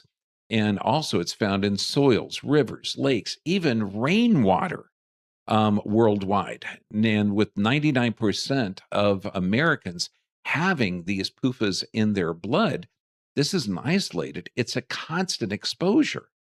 Now, where do the PUFAs hide? And this is common sources of exposure. For one, the nonstick Teflon and similar coatings in the nonstick cookware. Then you have food wrappers, and I'm talking pizza boxes, microwave popcorn, which is completely toxic, cosmetics, personal care. And when you're looking at personal care items, if they say PTFE or perfluoral, it has this toxic substance in it. And think of this, anything you put on your skin gets in your bloodstream. Then you have the waterproof clothing, you have the stain-resistant fabrics, contaminated drinking water, and this is tap water and well water, and conventional produce, pesticides with PFAS, and applied to crops, household dust from carpet treatments, furniture treatments. Now, new findings, you're looking at 2.5 million pounds of PFAS are pesticides are applied to California croplands every year. And this is why when you're talking about produce, it's got to be organic. And here's a new study coming out, March 2026. An analysis found that the PFAS pesticide residues on 37% of California's conventional produce. And the most contaminated fruits, and you could call them the dirty dozen, peaches, plums, nectarines, 90% contain these PFAS residues. Strawberries and grapes, 80% contain the PFAS residues. Children consume a large amount of these fruits and are especially at risk because they're forming their body. An estimated 2.5 million pounds of PFAS applied to California croplands yearly. Consumers unknowingly are eating these toxic chemicals every day. Now, the study that shows that these chemicals, these forever chemicals, are literally weakening the bones of our children. March 2026, out of the Journal of the Endocrine Society, found a direct link between PFAS and children's bone health. Higher levels of PFAS, especially the PFOAs, lower forearm bone density in 12-year-olds. And this is how our bodies regenerate and build. The effect was stronger in female teens than in males. Timing of the exposure matters. Critical development windows where children literally are much more vulnerable than adults. And early exposure increases the risk of fractures and osteoporosis later in life. Adolescence is a key period for building stronger bones. And what we do in adolescence is going to affect us in adulthoods. Reducing the PFAS exposure early could support healthier bones throughout life, according to Jesse Buckley. Now, when we look at the PFAS, how they wreck their hormones, endocrine disruption. Now, endocrine disruptors, PFAS act has, they're kind of like hormones, but not hormones. So they negatively affect your hormonal communication system. And this can mimic your natural hormones, block natural hormones, and cause a cascade of health problems. In females, you're looking at irregular cycles, infertility, early menopause. In males, you're looking at low T or lower testosterone, reduced sperm production, thyroid, disruption of thyroid hormones, which is critical for your metabolism and brain development. And metabolism, you're looking at put your body in stress. So elevations of blood sugar, increased risk of prediabetes and type 2 diabetes, even in children. And the PFAS are directly linked to the thyroid disruption. And this has even been tied to the increase in thyroid cancers that are happening in our population. Now, children are the most vulnerable. In a February 2026 study, they found 42 different types of these PFAS in umbilical cord blood. Okay, that means it survived mom's digestion and it's survived, and now it's being pumped into this child. So the PFAS exposure are in children before they're even born. In utero exposure is linked to lower cognitive scores and developmental delays. And PFAS exposure. You know what? I think we actually watched this on the YouTube version of his channel before in a previous video, and we've only got a couple more minutes left. Okay, we'll watch it. I've been called to be useful, so I'm gonna go get my stepson from work over at the gymnastics, and I have to go grab a couple things on the way anyway, or on the way back anyway. So It all works out. That's I offered actually to like go do it. She told me she had to go get him at 8:50, and I was like, well, I can do it. You sure? Yeah, I don't mind. Thank you. So there you go. Yeah, this is pretty messed up what we're watching here and what we're witnessing. And of course, like the cult, just like their MO, they attack the children. They attack the most weak and the most innocent. And if you want to frame it in the godly way that the most innocent are the closest to God, well, then you also know why they do that too. They hate everything that's beautiful. Exposure alters puberty milestones in children. So what is that? Earlier menstrual cycles, delayed puberty, weakened bone density during the most critical growth period, and high PUFAs in children cause diminished immune system response. 42 different types of PUFAs are found in umbilical cord blood, and this exposure starts in the womb. Now, the UN declares that PUFA pollution is a human rights violation. Now, remember, these are government-approved chemicals. Now, March 2026, the UN Special Reporter on Toxins presented a report to the Human Rights Council. PUFA contamination is framed as a global human right crisis.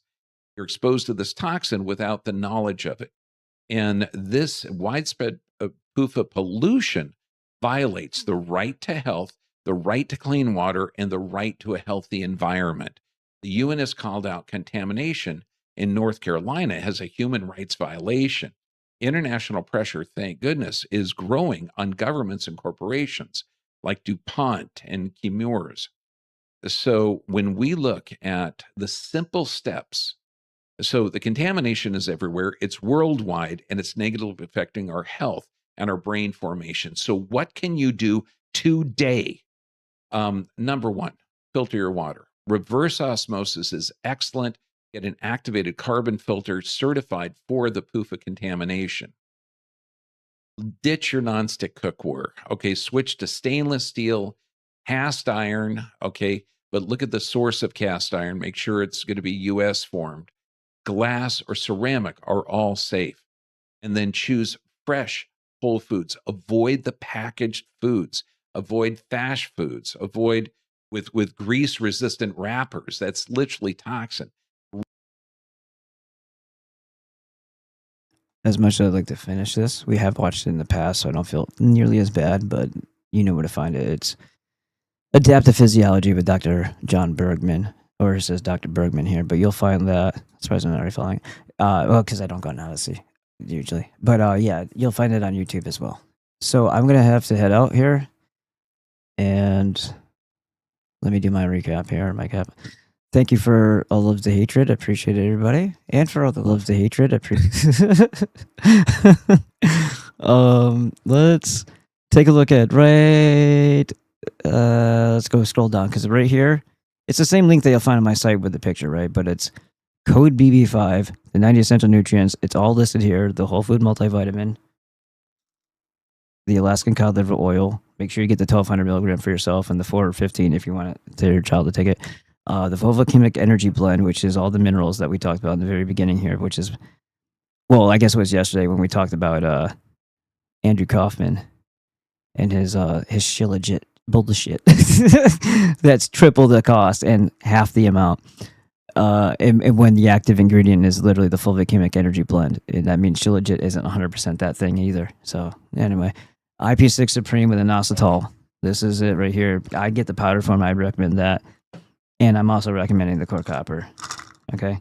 You use that link. It's already a 10% off site. And then you use code BB5 when you check out, and you'll get an additional discount on it. And then you'll also earn Azure bucks as you purchase things. And then you can apply that to your next order as well and still use the code. Okay. All right. Thank you so much. And you guys have an awesome day, evening. Happy Memorial Day. Even to all the people out there that want to go poo poo caca on me.